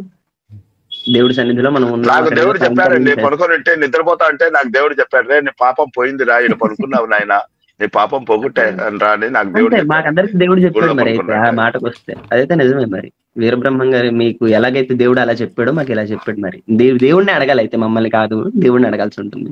ఇంకా మీ ఇష్టం. మరి దేవాలయానికి వెళ్ళి ఒక నిమిషం, దేవాలయానికి వెళ్ళి దేవాలయ దర్శనం చేసుకోవడం వల్ల మేం చేస్తున్నటువంటి కర్మలు ఏవైతే ఉన్నాయో ఖచ్చితంగా దేవాలయ దర్శనం అనేది దేవుడు అక్కడ ఉంటాడు. ఎందుకంటే ప్రతి చోట ఉంటాడు, ఉండకుండా ఉండడు. కాకపోతే ఏంటంటే మేము ప్రతి చోట దేవుడిని చూడలేం కనుక ఒక చోట చూసుకుని అక్కడ మేము పవిత్రంగా భావించి అక్కడికి వెళ్తాం. దేవాలయానికి వెళ్ళంటే ఖాళీగా వెళ్ళి కాళ్ళు జరుపుకొని పడుకోవడం కాదు. దేవాలయంలో అక్కడికి వెళ్ళి చేసే కైంకర్యాలు ఉంటాయి, భక్తులకు ప్రసాద వితరణ ఉంటుంది, అక్కడ చేసే మంచి పనులు ఉంటాయి, దానాలు ఉంటాయి, ధర్మాలు ఉంటాయి, ఇలా బోల్డ్ ఉంటాయి. ఇలా చేయడం వల్ల ఇప్పుడు మీరు ఏదైతే డెఫినేషన్ చెప్పారో, ఒకడికి నేను మంచి చేస్తే మంచి జరుగుతుంది, చెడు చేస్తే చెడు జరుగుతుంది ఎలాగైతే చెప్పారో, అదే దేవాలయాలకు వెళ్ళి మేము చేస్తున్నది. అక్కడికి వెళ్ళి, ఎందుకంటే ఇక్కడ రోడ్డు మీద ఎక్కడ పడితే అక్కడ చేయడానికి అవకాశాలు ఉండవు కదా. దేవాలయం దగ్గరికి అందరూ సద్భావనతోనే వస్తారు. అక్కడ దానం ఇచ్చేవాడు సద్భావనతోనే ఇస్తాడు, తీసుకునేవాడు సద్భావనతోనే తీసుకుంటాడు. ఇప్పుడు నేను ఒక దొంగతనం, ఎవడైనా నాకు దొంగతనం చేయమని నాకు సుపారీ ఇచ్చాడు అనుకోండి, నేను దొంగతనం చేశాను, వాడు నాకు డబ్బులు ఇచ్చాడు, నేను పని చేశాను, ఫలితం వచ్చేసింది నాకు. కానీ అది మంచిగా చెడు దరిద్రం అది. ఎందుకంటే అది దానివల్ల ఇంకోటి నష్టపోతున్నాడు. కానీ ఆ విషయం నేను డైరెక్ట్ గా గ్రహించట్లేదు, ఆ విషయంతో నాకు సంబంధం లేదు. ఇది పాపం అండి. అవునండి, వస్తామండి. మరి మీరు దేవుడు డైరెక్ట్ గా మాట్లాడారు అన్నప్పుడు బాధ లేదు. మంచి కైంకర్యాలు చేస్తే పుణ్యం వస్తుంది, చెడు కైంకర్యాలు చేస్తే పాపం వస్తుంది. దాని గురించి నేను చెప్పడం లేదు. జస్ట్ దర్శనం వల్ల ఏమీ రాదు. దర్శనం వల్ల ఎందుకు వస్తుందండి? ఎవరు చెప్పలేదండి, అదే ప్రాబ్లం. మీతో జస్ట్ దర్శనం చేసుకుని చెప్పలేదు. సార్ మీకు ఒక మాట చెప్తే నేను చేసేది ఒక నిమిషం ఆగండి. దేవుడు మీతో మాట్లాడినప్పుడు నేను కూడా మాట్లాడాలి ఒక నిమిషం. ఏంటంటే దేవాలయానికి వెళ్ళి కేవలం దేవుడు మొహం చూసి ఇంటికి వచ్చేయమని మాకు ఇక్కడ చెప్పలేదు గ్రంథాలు. మాకు చెప్పినవి ఎలా చెప్పాలో అలాగే చెప్పినాయి. అక్కడికి వెళ్ళి ఎలా ఉండాలి, ఎలా చెయ్యాలి, ఏం చెయ్యాలని పెద్దలు మాకు చెప్పారు. అలా చేస్తేనే దేవాలయ సందర్శనం, దేవాలయంకి వెళ్ళి నేను దేవుణ్ణి చూడడం అనేది అప్పుడే జరుగుతుంది. దాన్నే ప్రామాణికంగా భావిస్తాను. ఎందుకు అంటే అలా చేసినప్పుడు దాని ద్వారా చేసే మంచి పనులు ఉన్నాయి కాబట్టి. దేవుడు మొహం చూడాలంటే ఇంట్లో ఉన్న ఫోటో కూడా మొహం కూడా చూసుకోవచ్చు. అక్కడికి దానికోసం నేను దేవాలయం దాకా వెళ్ళక్కర్లేదు. అక్కడికి వెళ్ళే చేసే కైంకర్యాలు. అవును సార్, మరి మీరు ఇంటి దర్శనం మీరు చేసుకుంటారా? మేము చేసుకోమలాగా దాదాపు ఎవడూ చేసుకోవడం. ఆ మాట చెప్పండి సరిపోతుంది. జస్ట్ అక్కడికి వెళ్ళి దర్శనం చేసుకుంటే పుణ్యం రాదండి. అక్కడికి వెళ్ళి ఏది చేయలేని వాడు కృతజ్ఞత తెలపడం పాపమా పుణ్యమా? కృతజ్ఞత తెలపడం పాపమా పుణ్యమా? నేను పోయి నా జన్మ ఇచ్చిన దానికి నేను కృతజ్ఞత తెలుపుతున్నాను దేవునికి. అది గుళ్ళో ఉంటాడని నమ్ముతాను కాబట్టి గుడికి పోయి కృతజ్ఞత తెలుపుతాను. అప్పుడు నాకు పుణ్యం వస్తుంది అనేది నా నమ్మకం. ఈ జన్మ ఇచ్చిన దానికి దేవుడికి నేను కృతజ్ఞత తెలిపేదానికి గుడికి వెళ్తున్నాను. అందరినీ మ్యూట్ లో పెట్టాను. ఇక్కడ టాపిక్ దేవుడిని కేవలం దర్శించుకుంటే పుణ్యం వస్తుందా, పాపం పోతుందా? ఖచ్చితంగా పోతుంది. ఎందుకు అంటే మీకు కర్మ అనేది ఎలా తెలిసిందో అవే గ్రంథాల్లో అదే మాట రాశారు. మీరు కర్మ వరకే నేను తీసుకుంటాను, మీ కర్మ అనేది ఎలా తెలిసింది మీకు? మీ ఇంట్లో పేరెంట్స్ చెప్పబట్టో, మీ స్కూల్లో వాళ్ళు చెప్పబట్టో, బయట థర్డ్ పర్సన్ చెప్పబట్టో తెలిసింది. వాళ్ళకి ఎలా తెలిసింది? వాళ్ళకి వేరే వాళ్ళు చెప్పారు. వాళ్ళకి ఎవరు చెప్పారు? గ్రంథాల ద్వారా తెలిసింది, లేదా వాళ్ళు సొంతంగా అనుభవించిన వాళ్ళు తెలిసింది. సో అది ఒక గ్రంథస్థం చేసి వేల సంవత్సరాలుగా ఉంచారు కాబట్టి దాంట్లో ఆ పాయింట్ నమ్మినప్పుడు ఈ పాయింట్ నమ్మాలి. లేదు ఈ పాయింట్ నేను నిరూపించుకుంటాను అంటే నిరూపించవచ్చు, కానీ మీ దగ్గర నిరూపించడానికి మీ దగ్గర ఆధారం లేదు. పాపము రాదు, పుణ్యము రాదు అని చెప్పడానికి వీరబ్రహ్మం గారి దగ్గర ఎలాంటి ఆధారం లేదు. సింపుల్. అది మీ దగ్గర ఏదైనా ఆధారం ఉందా? మా దగ్గర ప్రస్తుతానికి మేము ఏంటంటే కర్మ ఎలా వస్తుందని నమ్ముతున్నాము అంటే మా గ్రంథాల్లో పలానా విధంగా చెప్పారు కాబట్టి ఆ విధంగా వస్తుందని చెప్తున్నాం. మీరు అది కాదు వేరేలా వస్తుంది అన్నప్పుడు దానికి తగ్గట్లుగా ప్రమాణాలు చూపించాలి. మీరు చూపించట్లేదు వీరబ్రహ్మం గారు, దాన్ని చూస్తున్నాను నేను. అది మీరు వేరే ప్రమాణం ఏమీ చూపించట్లేదు. పలానా చోట పోయిన పలానా గ్రంథంలో ఇలా రాసిందండి, ఇలా మాత్రమే వస్తుంది అని చెప్పి రాసింది. ఇలా రాసింది కాదు, ఇలా మాత్రమే వస్తుంది. రెండు చాలా తేడా ఉంటాయి. ఇంకా వేరే ఏ విధంగానే కర్మ రాదు అని రాసింది ఎక్కడన్నా? రాసి లేదు ఎక్కడ అలాగా. కానీ మీరు ఏమంటున్నారంటే నాకు కర్మ అనేది తెలుసు, నాకు ఫోన్ చేసే దేవుడు. ఏది ఎంత ఫూలిష్గా మాట్లాడతారు అనుకోలేదండి నేను వీరబ్రహ్మం గారు. నిజంగా కొంచెం లాజికల్గా మాట్లాడతారేమో అనుకున్నాను నేను. ఇంత ఫూలిష్గా మాట్లాడేది. అన్మ్యూట్ చేసుకోవడానికి ఆప్షన్ ఇస్తున్నాను. కొంచెం ప్రాపర్గా వ్యాలిడ్గా మీరు ఏ ప్రమాణాలతో మాట్లాడుతున్నారో మాకు కొంచెం చెప్పండి. మీరు ప్రమాణాలతో మాట్లాడినంతసేపు మాకు తప్పులేదు, కానీ మీరు నోటుకొచ్చిందలా వాగితే మాత్రం బాగోదు. అన్మ్యూట్ చేసుకుని చెప్పండి. మీరు ఏ ప్రమాణంతో చెప్తున్నారు? దేవాలయాలకు వెళ్తే పుణ్యం రాదు అన్నది ఏ ప్రమాణంతో చెప్తున్నారు? మీరు ప్రమాణం అంటే ఒక గ్రంథంగా ఫీల్ అవుతున్నారు. ప్రాక్టికల్ గా చెప్పొచ్చు. మీరు ఏ విధంగా దాన్ని టెస్ట్ చేశారో కూడా చెప్పండి మాకు. యా, నేను అదే చెప్తున్నానండి. నా దృష్టిలో పుణ్యం అంటే ఎదుటి వాళ్ళకి అడగలేదండి. మీరు ఎలా నిరూపించాలని అడుగుతున్నాను. మీ దృష్టి అడగట్లేదు నేను. మీరు ఎలా నిరూపించాలని అడుగుతున్నా నేను. ఎలా నిరూపించేది ఏందండి? పుణ్యం అంటే ఏంటండి? ఎదుటి వాళ్ళకి మేలు చేయటమే. ఎవరు చెప్పారు ఆ మాట మీకు? మీరు ముందు అసలు అది క్లారిఫై ఇవ్వండి. ఎదుటి వాళ్ళకి మేలు చేయటం పుణ్యమా కాదా? ఎదుటి వాళ్ళకి కీడు చేయటం పాపమా కాదా? చాలా ఉన్నాయి. పుణ్యానికి ఇంకా చాలా దారులు ఉన్నాయి. ఇది కాదా? ఇది మీనింగ్ కాదా? అవునా? అది ఒకటే మీనింగ్ కాదుగా. మరి ఇంకేమున్నాయి? ఎవరు మాట్లాడొద్దు. ఒక నిమిషం ఆగాలి. చెప్పండి, ఇది మాత్రమే పుణ్యం అని మీకు ఎవరు చెప్పారు? డెఫినేషన్ అంటే ఒకటే ఉంటుంది. మీకు పుణ్యం అంటే ఏంటండి? ఇంకో డెఫినేషన్ చెప్పండి. మీరు పుణ్యం అంటే ఇంకోటి అని చెప్పండి. ఆ క్షేత్రానికి వెళ్ళడం పుణ్యమే. క్షేత్రానికి వెళ్ళడం అనేది పని అండి. అది డెఫినేషన్ చెప్పారండి మా డెఫినేషన్ లో. మీకు ఎలా తెలిసింది? డెఫినేషన్ అవ్వదండి. డెఫినేషన్ అంటే పలానా ఎవరు చెప్పారు, మేలు చేస్తే అది ఆ మేలు అనేది ఏ రకంగా ఉండొచ్చు. అది పుణ్యం డెఫినేషన్. మేలు ప్లేస్ ఏదైనా పెట్టుకోవచ్చు. ఒక పని అని చెప్పి అది ఒక్కటే డెఫినేషన్ గా చెప్పరు. ఎవరు చెప్పి అదే చెప్పేది. ఇప్పుడు మీకు ఎవరు చెప్పారు ఇది మాత్రమే పుణ్యం, మిగతా పుణ్యాలు కాదని మీకు ఎవరు చెప్పారు? మీకు ఎలా తెలిసింది? సరేనండి, ఇప్పుడు మీ గ్రంథాల్లో ఉన్నాయి. ఇప్పుడు నేను చెప్పేది కూడా డెఫినేషనే కదా? అది ఒక డెఫినేషన్ ఉండొచ్చు, ఇంకా వేరే డెఫినేషన్ కూడా ఉన్నాయిగా సార్. అది ఒక్కటి కూడా డెఫినేషన్ కాదా? అవునా? అది ఒకటి మాత్రమే కాదు, మిగతా ఉన్నాయి. ఇంకా మిగతా ఉన్నాయండి, మిగతా ఉన్నాయి, నేను సరేనండి, మిగతా ఉన్నాయి, నేను ఒప్పుకుంటాను. మరి ఇప్పుడు మిగతా దారులు కూడా ఉన్నాయి కదా. చెప్పేది వినండి, నేను చెప్పేది వినండి. ఇప్పుడు 2 ఒకటే అయితే ఆ రెండింటి మధ్య కాంట్రడిక్షన్ ఉండకూడదు. ఏ విషయంలో కాంట్రడిక్షన్ ఉంది? ఇప్పుడు ఎదుటి వాళ్ళకు మేలు చేస్తే పుణ్యం అని నేను చెప్పాను, మీరు జస్ట్ ఆడికి వెళ్ళి దేవుని దర్శించుకుంటేనే పుణ్యం అని చెప్తున్నారు. పుణ్యమా, వేరే పుణ్యాలు ఉన్నాయా లేవా? సో మీరు దాన్ని కూడా పుణ్యంగా కల్పించుకున్నారు అంతే, ఏం లేదు. కల్పించుకోవడం మీకు ఎలా తెలిసింది అది పుణ్యం అని? ఎదుటివాడికి సాయం చేస్తే మీకు ఎలా తెలిసింది పుణ్యం అని చెప్పి? మీకు ఎలా తెలిసిందండి? ఎవరో గ్రంథం రాసి, ఇప్పుడు నేను ఎదుటివాడిని చంపడం కూడా ఒక పుణ్యమే అని చెప్పి ఒక గ్రంథం ఏదో ఒకటి రాసి చూపిస్తానండి ఎక్కడ ఒకసారి. అది కూడా ప్రామాణికంగా తీసుకోమంటారా? గ్రంథం ఎప్పుడు ప్రామాణికం కాదండి. గ్రంథం అనేది ఒక ప్రామాణికం కావాలంటే దాన్ని కరెక్ట్ గా మనం ఒకవేళ దాన్ని మనం అవునా కాదని రిజల్ట్ కూడా చూసుకోగలగాలి, దాన్ని మళ్ళీ ఎగ్జామిన్ చేసి తెలుసుకోగలగాలి. టైం కావాలి, తీసుకోండి. ఏదో అన్నారండి ఇప్పటిదాకా కూసారు కదా, ఇప్పటిదాకా మీరు పోనీ కదా అని చెప్పి వింటున్నాం. మీ గ్రంథాలు అని చెప్పి చాలాసేపు అన్నారు, ఇంకా తప్పదు, మీ దారిలోకి రావాల్సి వస్తుంది. ఏది మళ్ళీ చెప్పండి, మంచిగా డెఫినేషన్ చెప్పండి. పుణ్యాన్ని డెఫినేషన్ ఇంకోసారి చెప్పండి నా కోసం. ఎదుటివాడికి మంచి చేయడం పుణ్యమా? అది పాపం అంటానండి. ఇప్పుడు అధునాతన సరే వదిలేసేయండి సార్, నేను అదే పుణ్యం అనుకొని చెప్పి సరే నేనే కన్ఫ్యూజ్ అయినట్టున్నాను, నాకు తెలియక వచ్చేసాను. ఓకే, నేను అదే పుణ్యం అనుకొని చెప్పి మీ డిబేట్కి వచ్చానండి. నాకు మీరు ఇప్పుడు చెప్పారు కదా, ఇప్పుడు తెలుసుకున్నాను అది కాదని తెలుసుకున్నాను. ఓకే, అంటే మీ దృష్టిలో పుణ్యం వేరు, నా దృష్టిలో పుణ్యం వేరు, నేను 2 ఒకటే అనుకొని వచ్చాను.